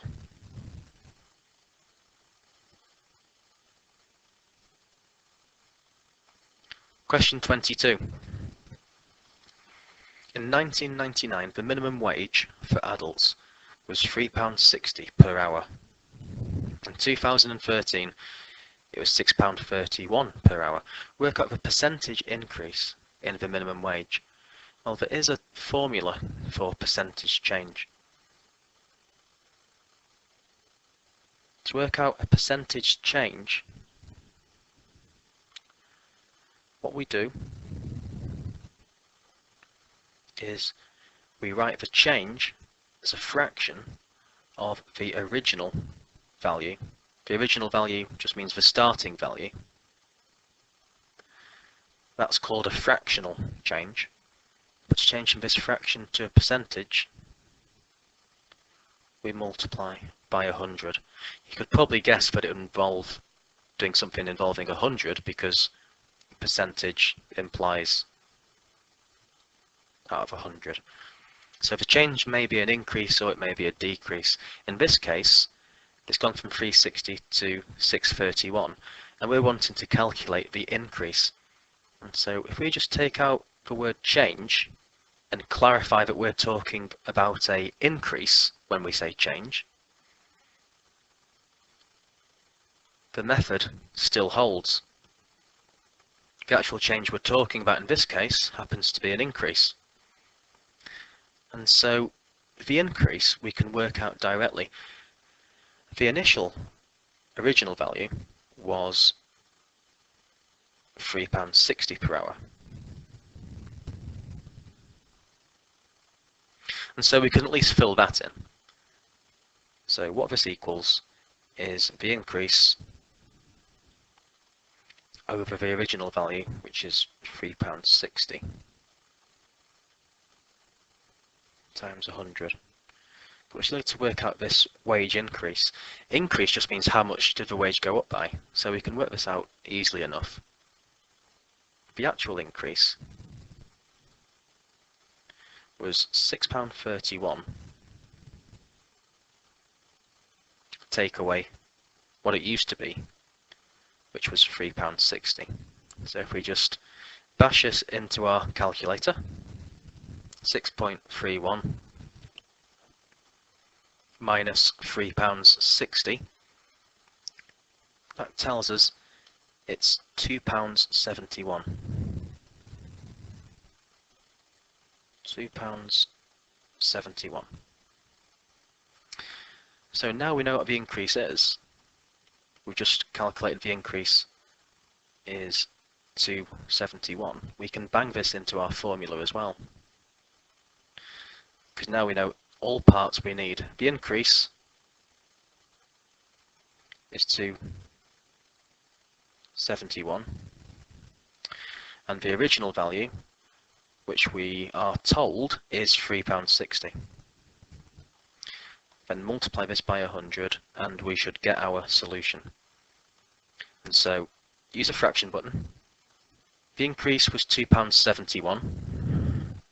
Write it as a fraction out of the original value, which was £3.60. Then change from a fraction to a decimal by multiplying by 100. Press this to convert to a decimal form and round it to a suitable accuracy, so about 75%. It's actually 75.2 with 7s going on forever, but to one decimal place, which would be sensible, 75.3. So we could call that roughly 75.3% of an increase.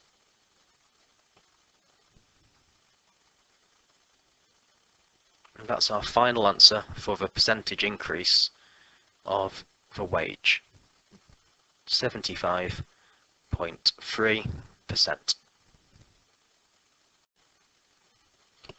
Question 23. We've got an instruction for this question. We must use ruler and compasses to answer it. Point P is the same distance from AB and AD. That's the first thing we've been told. So AB represents a line, as does AD. AB is the line all the way from A to B. So I'm just going to highlight each side of this four-sided shape. AB I've highlighted. Now I'm going to highlight AD as well, which just means all the way from A to D, which is like this.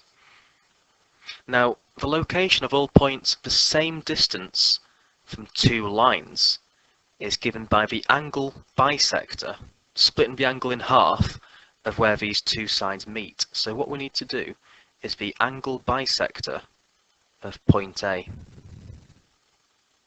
So we're going to do the angle bisector of angle BAD, to be technical. So what we need is a compass. And the first thing we need to do is we put the compass needle directly on top of the angle we're going to bisect, in this case A. Now we get the compass about as wide as just short of halfway between A and B. In truth, it doesn't particularly matter how wide the compass is, but as a rough rule of thumb, I'd suggest you get the compass to be wide enough so that the measurement's clear, not so wide that it becomes awkward to actually use, but not so narrow that the measurements and the arcs you create are so small it's hard to see. So make it nice, big and clear, but not so big using the compass becomes cumbersome. So this'll be fine, this width here. First step, what we need to do is a sweeping arc, sweeping curve that cuts line AB and AD. So without moving the compass width, do a big curve that cuts AB and AD with a compass needle on A. That's the first thing. Secondly, you can keep the compass width exactly the same during this part. What we do is we move the compass needle directly on top of where the curve cut the line AD. Now what we do is we do another curve which goes inwards near towards the initial curve, like so. And we do exactly the same from the other point. We do exactly the same from where the curve cut AB. So what we need to do is the same, so that, whoops, they cross over. So where the two curves cross, that's where we're going to draw a line through with a ruler, starting at A and going straight through that point and further on. So using a ruler, what you need to do next is to get a ruler from A and do a straight line that goes all the way through where the points have crossed, through these points here. And so that tells us that point B is going to be somewhere on this line. So the second thing we need to do is find all the points which are 6 centimeters from C. So what we need to do here is measure with a ruler 6 centimeters. So we need to get our compass. I'm going to set the compass to be exactly 7 centimeters. Sorry, not 7, 6 centimeters width. So what we need to do first, need to get it straight. Give myself some more space by just moving it further down. So this can be fiddly in real life too, getting it exactly the right width. That's my excuse, I'm going to stick to it. That's near as damn it 6 centimeters. So being careful to keep the compass width at 6, what we're going to do next is we're going to put the needle of a compass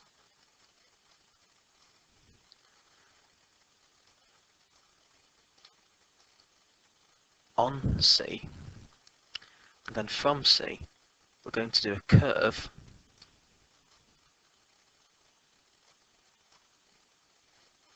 if I can just get the pen correct, all the way around. And that gives a curve of 6 centimeters radius from C. So now we're done with the compass, we can just remove it. And so now what we've got, all the points which are 6 centimeters from C are given by this curve here, all the way along this curve.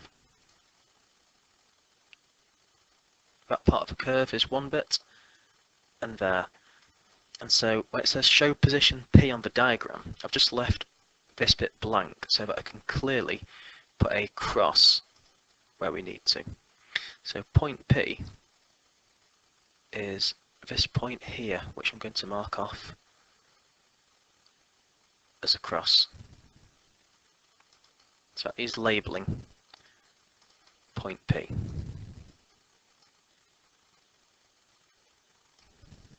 point P is that one. And to make it even clearer, I'm just going to put a little aqua highlight on. So point P is this point here. That is both along the angle bisector of angle BAD and where the curve of radius 6 centimeters from C crosses that line. So that's where both happen. That's point P. Question 24. Use your calculator to work out 19.42 squared minus the cube root of 1006 divided by 4.95. Write down your full calculator display. As long as you're comfortable and familiar with your own calculator, this should be easy marks in the bag. It really should. So what we can do is I can model this using this particular calculator, which you can buy from shops. This one is 19.42, so type in the number 19.42 squared, then minus. Now this one with a 3, it is not the same as 3 with a square root. Oops, it's not the same as this. Hold on. Made a mess of it. It is not the same as doing that. That 3 is big. That means 3 lots of the square root of 1006. That little floaty 3 means the cube root. So it's not this. What it does mean is shift this one. So you get the little floaty 3 there, which means cube root. Type in 1006. After that, press this to make sure you're away from being inside the square root. And we're going to divide by 4.95. And what you should get, the full figures on your calculator display, 375.11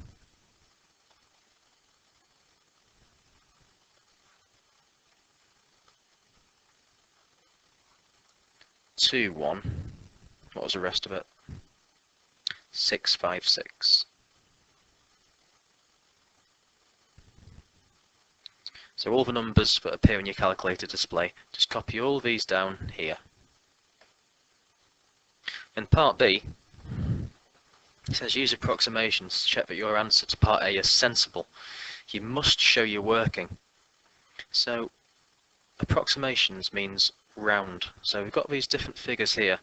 19.42, that's almost dying to be rounded to 20, I'd say. So round that one to 20. 1006. Again, that's very close to 1000. So if we rounded that one to 1000. And 4.95, we could round to the nearest whole number, which would give us 5. Now the point of using approximations is that you can check if an answer is reasonable without having to use a calculator. Obviously, I know you've got a calculator because it's a calculator exam, but you need to show the examiner that you understand the concept and use of rounding and approximating. So I'm just going to colour code these different approximations here. So 19.42, we're going to call that 20 roughly. We're going to approximate 1006 as 1000. And finally, we're going to round 4.95 to 5. I think these are all fairly obvious-ish things to round to. And so what this is going to become with the rounding values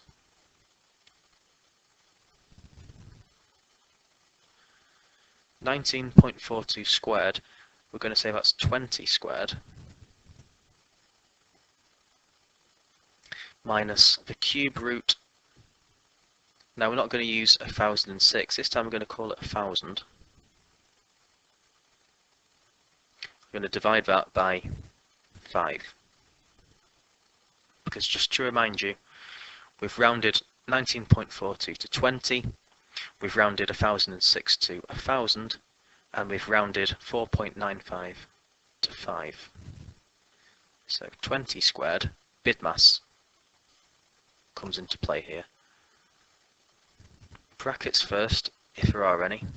There's not. So let's have a look at I, which means indices or powers. So what we need to do first is for 20 squared and also the cube root of 1000. 20 squared is 20 times 20. Well, 2 times 2 is 4. So this is going to be 400 if you add on the 2 zeros, because 20 times 20 will have 1 0 in each of the 20s. Leave the minus alone for now. The cube root of 1000 means what number, when you times it by itself 3 times, gives you 1000. The answer to that would be 10. So we've done the indices, so we can tick that one off. Next thing on the list we need to look at is division.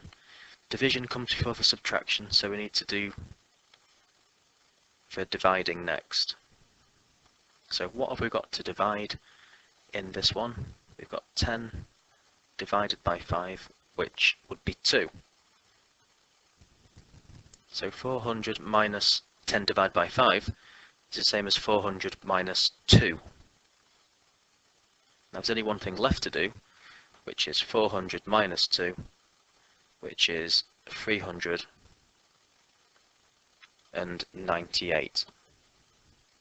So, is the answer from part A sensible? What that just means is our rounded answer roughly the same, or in the same region as the exact answer. So our exact answer was 375 point something. Our rounded answer was 398, so if you were to guess that something you wanted to buy, or something you got bought, cost the person that got at you about £398, about £400, would you be particularly surprised if they said, the actual price was £375 and 11 pence? You probably wouldn't, because £375 is in the same region of price as 398. So it's more or less, very roughly speaking, the same. And so that shows that our answer on the calculator is reasonable and doesn't make sense, and does make sense, sorry. It's always good to just double check if the answer makes sense and is in line with what you'd expect. Question 25. 3 cups, A, B and C, contain only salt and water. Now we've got different proportions here. So for part B, which is maybe the easiest, we've got salt, which is 1/8. Now we can convert all of these to the same thing. So what I'm suggesting we could do is convert to a percentage for all of them. So 1/8 can change to a percentage by taking a fraction and multiplying by 100. That's 12.5. So B means the percentage salt in that mixture is 12.5. C is still slightly higher with 12.75. Now part A, cup A, that means 3 parts salt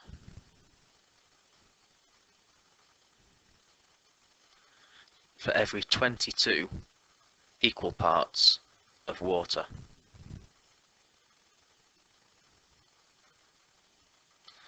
So how many parts do we have in total in this ratio?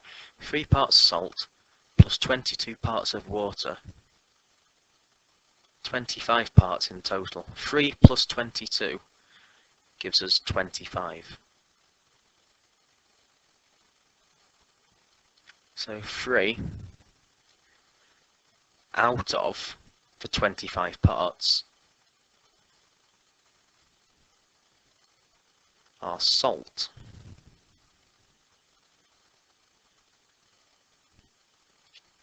Now 3 out of 25, we can think of that as a fraction. 3 first, whatever comes after the of or out of goes at the bottom.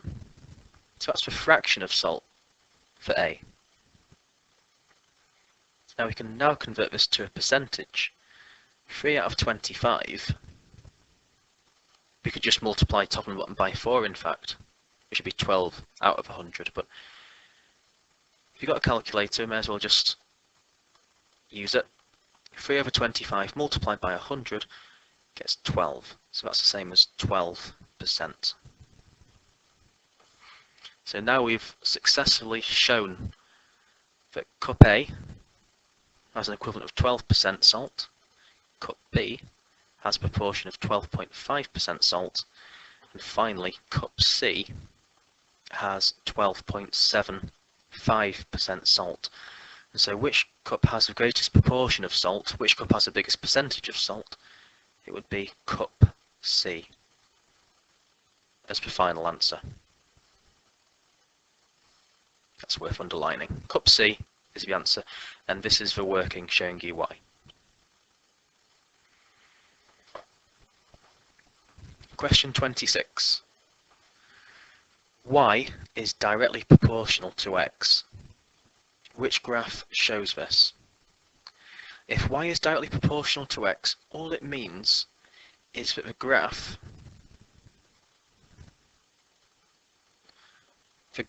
of Y related to X, if it's directly proportional, it'll be a straight line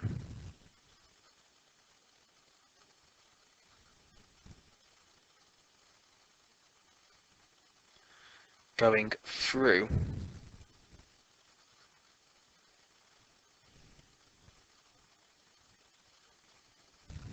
the origin. By origin, I mean the point 0, 0. So which one of these is a straight line going through the origin? There's only one, and it's graph D.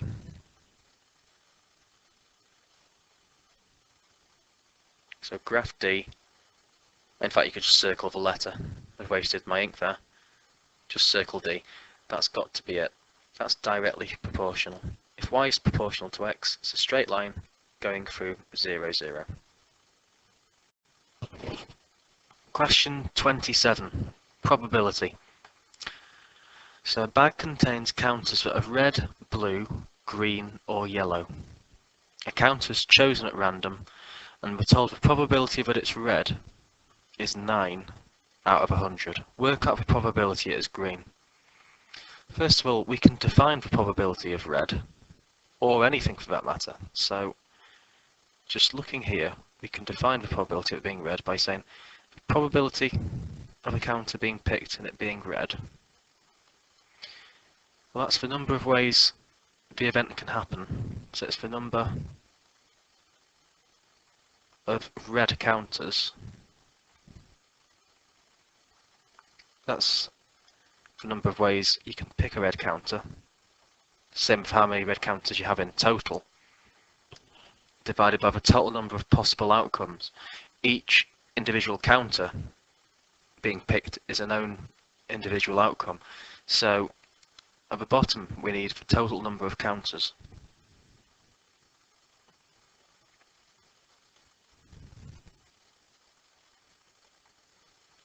So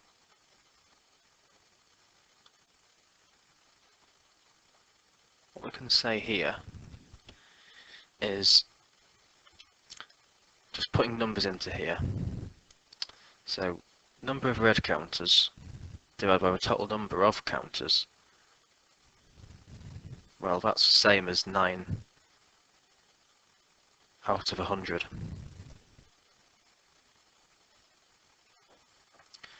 So if we have a look here and see how many red counters we have, number of red counters is 9.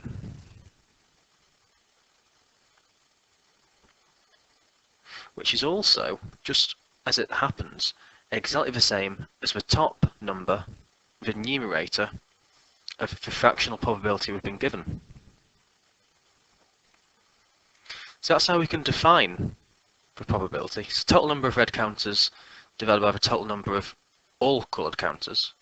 And it's the same as 9 over 100. So if this fraction is the same as this one, and the top is equal to the top, then what that must mean is that the bottom is the same as the bottom.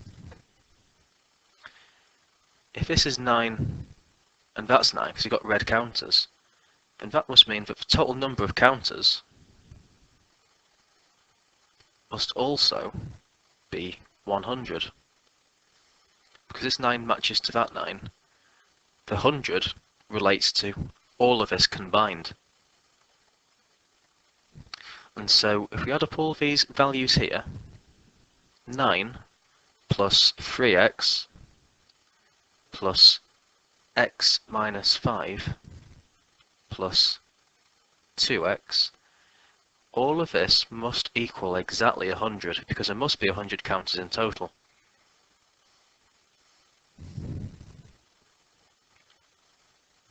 So what we're doing here is simplifying down this side of the equation first.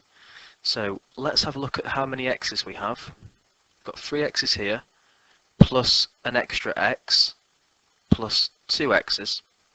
That will give us a total altogether of 6 x's. Now having a look at the units, we start with a positive 9, and then this 5 is a minus, because in front of it you've got a minus sign. So 9 take away 5, you'd still have 4 left. So 6x plus 4 equals 100. Now we need to solve this equation by having the x's on their own. So what we could do is take this plus 4 and put it to the other side of the equation.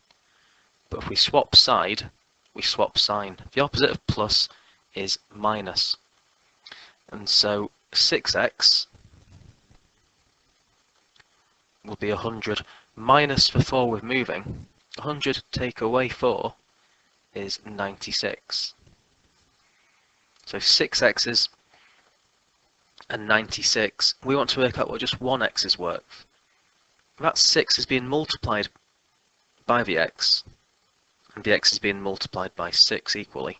So if that 6 swaps side, if it swaps side, rather, it will swap sign to the opposite of multiply. And the opposite of multiply is division. And so x will equal 96 divided by 6, which we can use a calculator for if we'd like. 96 divided by 6 equals 16.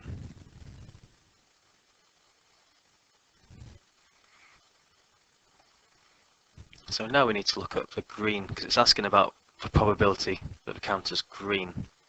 Well, the number of green counters is x minus 5. And so just carrying on, whoops, just carrying on this working down here. If x is 16, then that tells us the number of green counters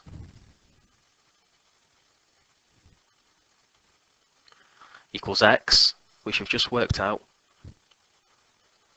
minus 5. 16 minus 5 leaves us with 11. So therefore, the probability of picking a green counter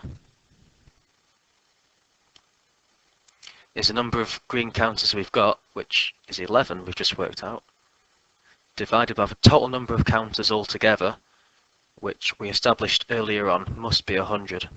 So the probability of picking green will be 11 over 100, which is our final answer for question 27. 11 over 100.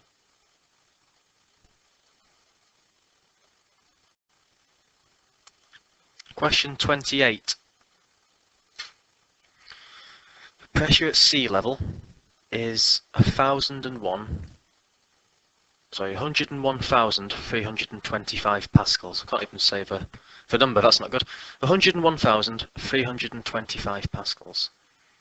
It says here that any rise of 1 kilometre above sea level decreases the pressure by 14%. I'm given an example. So at 3 kilometres above sea level, it's 14% less than the pressure at 2 kilometres. We need to work out the pressure at 4 kilometres above sea level, giving our answer to two significant figures. I'm going to show you a table method which takes it step by step, so it's a bit longer to work out, but in my opinion easier to understand.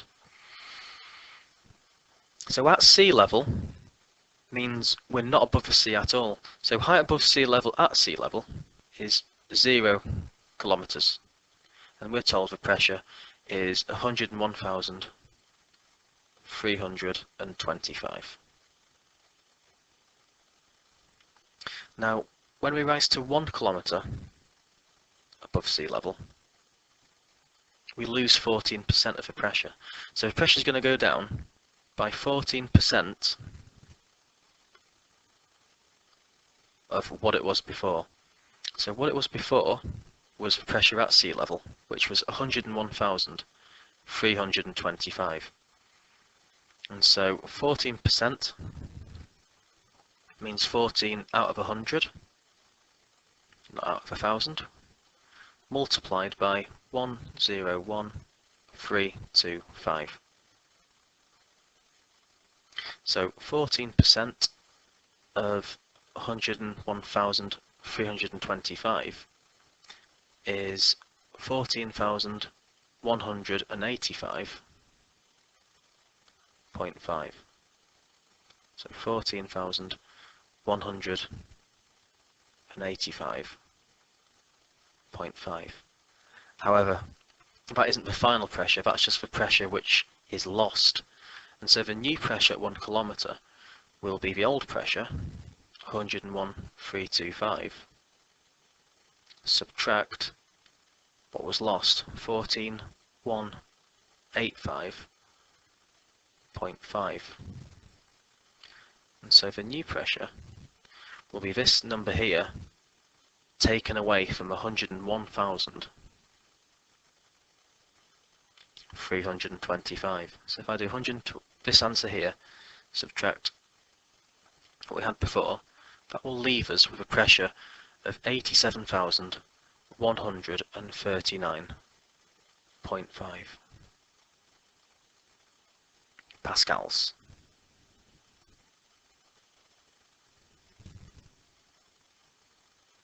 So just to check, 87,139.5. Yep, that's what we get. So that's the pressure at 1 kilometre above sea level. So 1 kilometre above, it's this figure here. So now we're going to rise another kilometre above sea level, 2 kilometres above. Now again it decreases by 14% of what it was at the previous kilometre before. So now we're working out 14% of 87,139.5.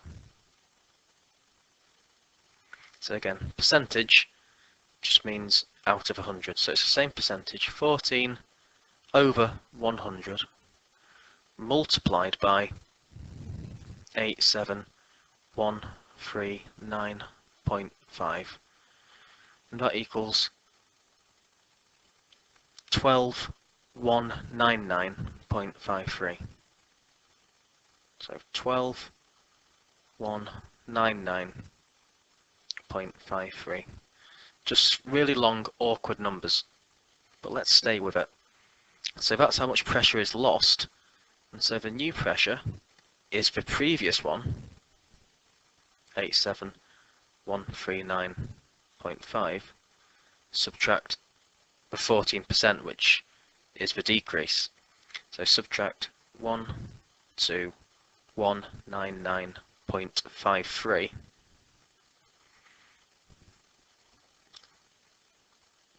So what we do, we can store this answer in our calculator.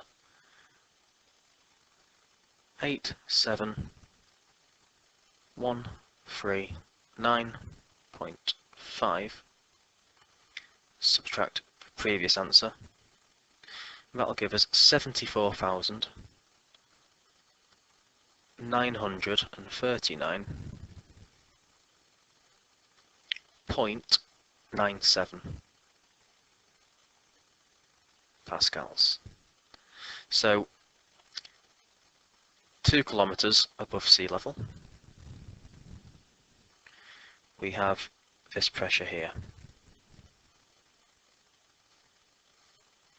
So it's just a lot of button pressing really this. We're just going to do the same thing again. So go up an extra kilometers to 3 kilometer. So now we work out 14% of the previous pressure, which was 74,939.97. So working out this percentage of the old number, just so you can see the pattern as well. Each final pressure at the end of 1 kilometre, we work out that 14% from the previous line. And so this one links to this one, just as before. This number here will link directly to the number just before it. It just helps see where the numbers are coming from. So 14% of this new value, 14 over 100, that's 14% of 74,939.97, and that comes out to be 10,491. Whoops, highlighter. 10,491. Don't round off your values yet. Only round at the end of the calculation to be safe. So 0.5958. So once again, just being systematic, that percentage, the 14% we've just worked out, that's the decrease. And so the new temperature at 3 kilometers will be the previous pressure at 2 kilometers up, which was 74,939.97, subtract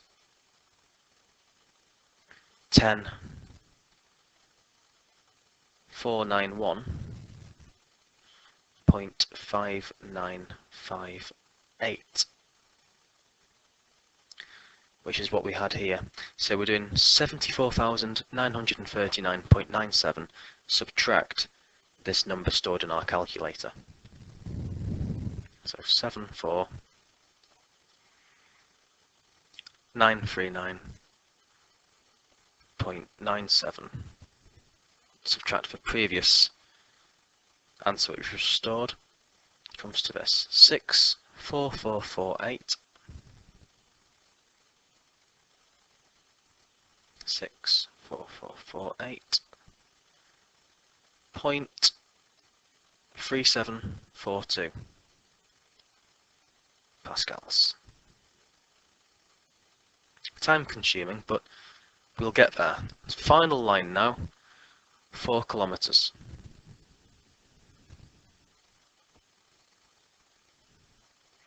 So just highlight the previous one. 3 kilometers above sea level. The pressure was this figure here. Now we need to work out 14% of this, because this is what it will decrease by again. So 14% of 6,444.3742. Let's work out that percentage of that number. 14 over 100 multiply by 6,444.3742. Press equals. We get 9,022. I can barely remember all these numbers myself. It's just a bit too much really. 0.772388.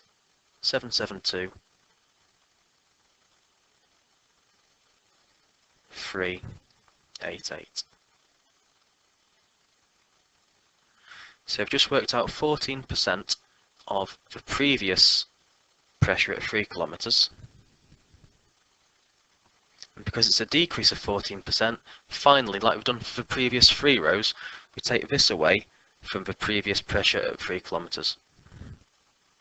So finally 6,448.3742 subtract 9022.772388,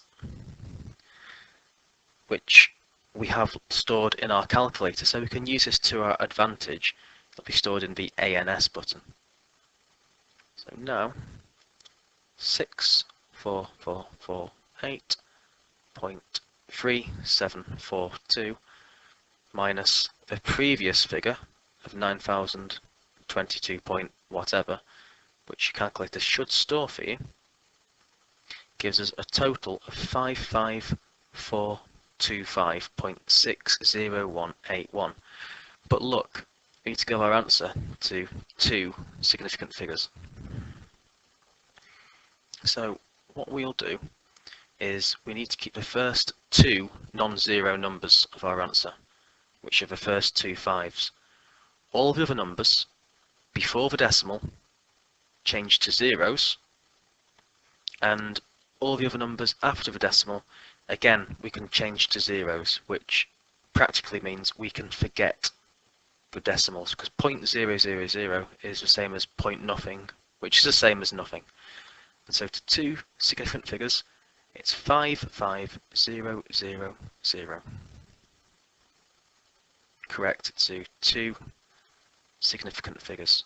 So that is an awful lot of work for those marks. However, all you're doing again and again is just a simple percentage of an amount. 14% of the previous value, subtract 14%. 14% of that value, subtract that 14%. 14% of that value, 14%, subtract, subtract, subtract. It's very repetitive, but it's a surefire way of getting you there, slowly but surely. So question 28, the harder questions, you could probably afford to spend more time just trying to get those marks. I am now, however, going to show you a much quicker way, which is slightly harder to understand, but if you can understand this way, the decimal multiplier method, it will save you a lot of time.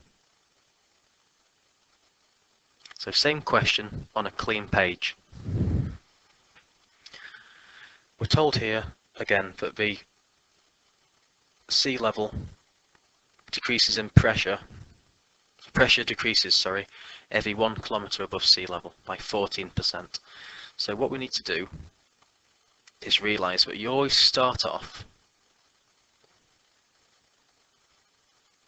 with 100% of the initial value.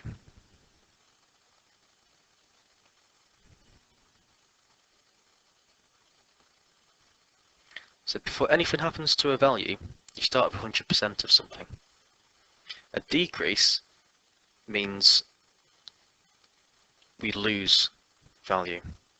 So if it decreases by 14%, what percentage of itself will we have left? So we can work this out. 100% take away 14%. What's 100 take away 14? It's 86%. And what we need to do now is change this to a decimal multiplier. So change to a decimal. Percentage means out of 100. So percentage, in the same way as pennies, works exactly the same. 100% is a full unit, 100 pennies is a full pound.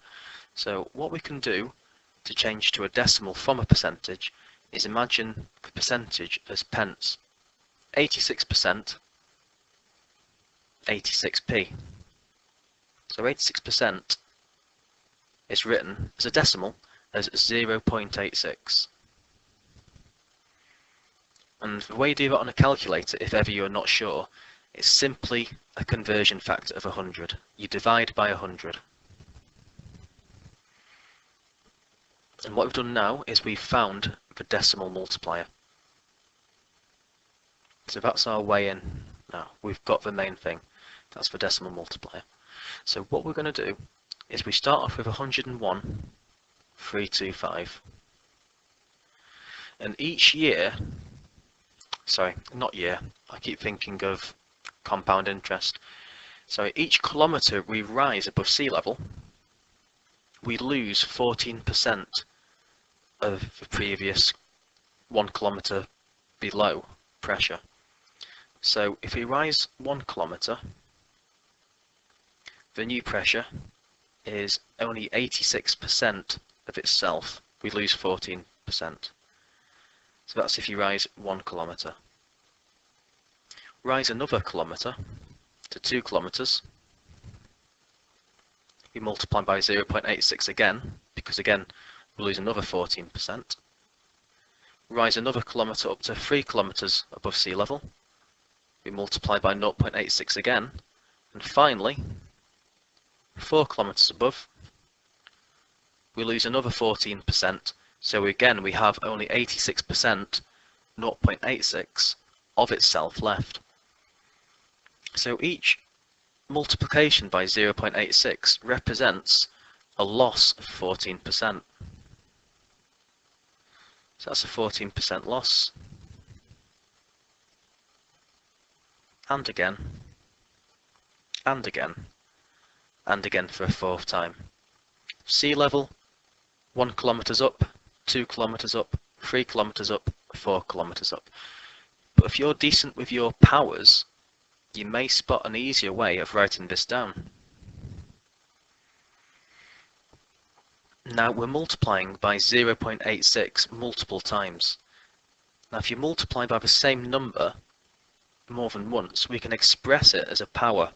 Because we're multiplying by 0.86 4 times in a row, we can simplify this as saying we're multiplying by 0.86 to the power 4. So we can do this in one line of our calculator. So compare this calculation to the table of doom we had before, which is massive, isn't it? Look at all that work. Instead of all that, we can do this. I'm not locking the table. The table I think is easier to understand, but let's see. That's what we had before as a final answer. Let's see, using this method, what we get. So just going to bring the calculator to the other side. So what we have, 101,325 multiplied by 0.86, power button to the power 4. Lo and behold, we get exactly the same answer, just about 1,000,000 times quicker. So again, to two significant figures, 55,425 point whatever, that rounds to 55,000 pascals. So it's the same final answer, the same conclusion, just with a completely different method. So either the table method or the decimal multiplier, which is maybe slightly hard to get your head around, either way is completely valid and will give you full credit in the examination. Question 29, the last question. It's quite a hard angle question this, but we'll talk it through step by step and see if we can make sense of it. So it says ABC is a triangle with AB equal to AC. Now that is particularly important because what it means is that AB, which means all the way from A to B, it means that this side from A to B is exactly the same as the side which goes from A to C. So in plain English, what that tells us is that AB and AC are the same. Therefore, the triangle ABC is isosceles. So that's proof that triangle ABC is isosceles. Now, how does that help us? Well, an isosceles triangle means two sides are the same, and two of the base angles are the same. By base angles, I mean not where the two equal sides meet. Where the equal sides meet, that's the odd angle out. The two equal angles are these two down here. Two base angles are the same. And so what I'm going to do now is just draw in the base angles just to illustrate that they're going to be the same. And so angle B is going to be the same as the angle at C. So if I pick a pretty colour to just colour this in with, so angle at C, I'm going to call it a green angle. This angle here at C, it's going to be the same as the angle at B. Just trying to give that 15-degree angle some respect and avoid it. If I can go around it, that's great. Oh, I've gone over the lines.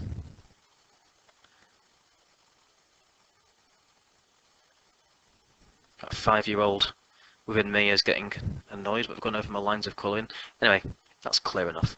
So angle B is the same as the angle at C. So it will help us a bit in a second. So what we need to spot here as well is that these two parallel sides, because these have got arrows on them, AB and CD are parallel. And if we've got two parallel sides with a line joining them from one corner to another, this makes what I call a Z-angle. It's not a technical term, but Z-angles are equal. I'm going to come to a technical term in a second. So what I'm doing here is trying to link in angle X and relate it to something we can use. And so angle X here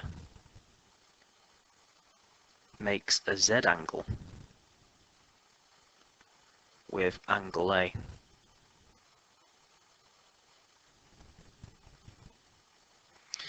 So we may as well start writing down some working now. And so X is the same as angle from B to A to C. It's always a middle letter rule with angles. Find 3 points from B to A to C in this case. The angle is the letter at the middle. So X equals BAC. Now I said about Z angles, the fancy word for Z angles is alternate angles. So the reason we're using here is alternate angles are equal.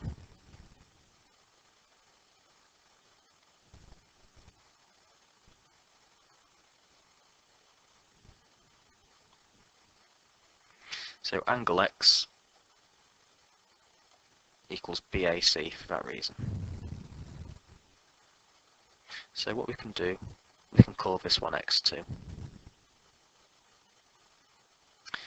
So this one here, from A to C is a straight line. Now the little square denotes a 90-degree angle. Now if this is 90 degrees, what it'll mean is the other angle here will also be 90 degrees. And so the angle at P, which to get P, you go from B to P to C. So we can say angle BPC equals 180. Angles on a straight line add up to 180 minus 90. That's 90 degrees as well. If you want to explicitly state what you've used, it's that angles meeting at the same point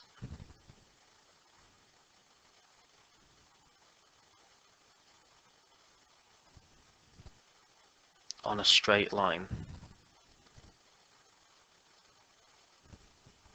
add up to 180.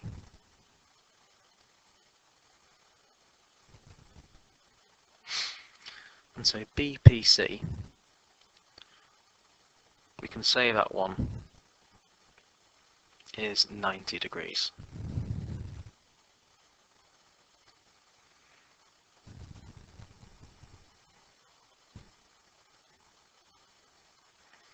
So now if we just look at this bottom triangle here, we've got a 90-degree angle. The angle PBC is 15 degrees. So we can work out this one here, angle PCB. And so PCB, this one equals 180 minus 90 minus 15 degrees, which if you use a calculator that should come to a total of 75. So 180 minus 90 minus 15, 75 degrees.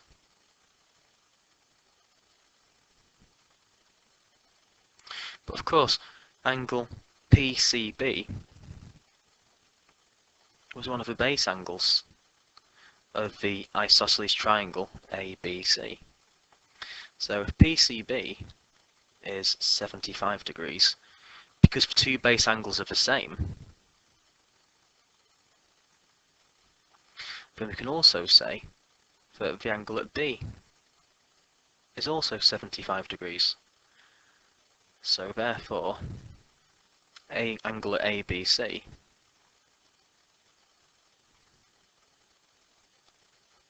equals 75 degrees because it's an isosceles triangle.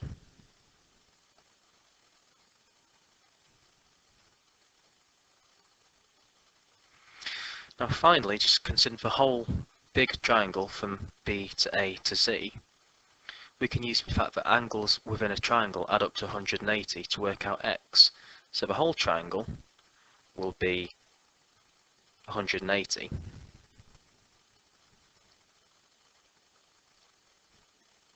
So whatever's left of 180 degrees, we do 180, take away 75 for one of the base angles,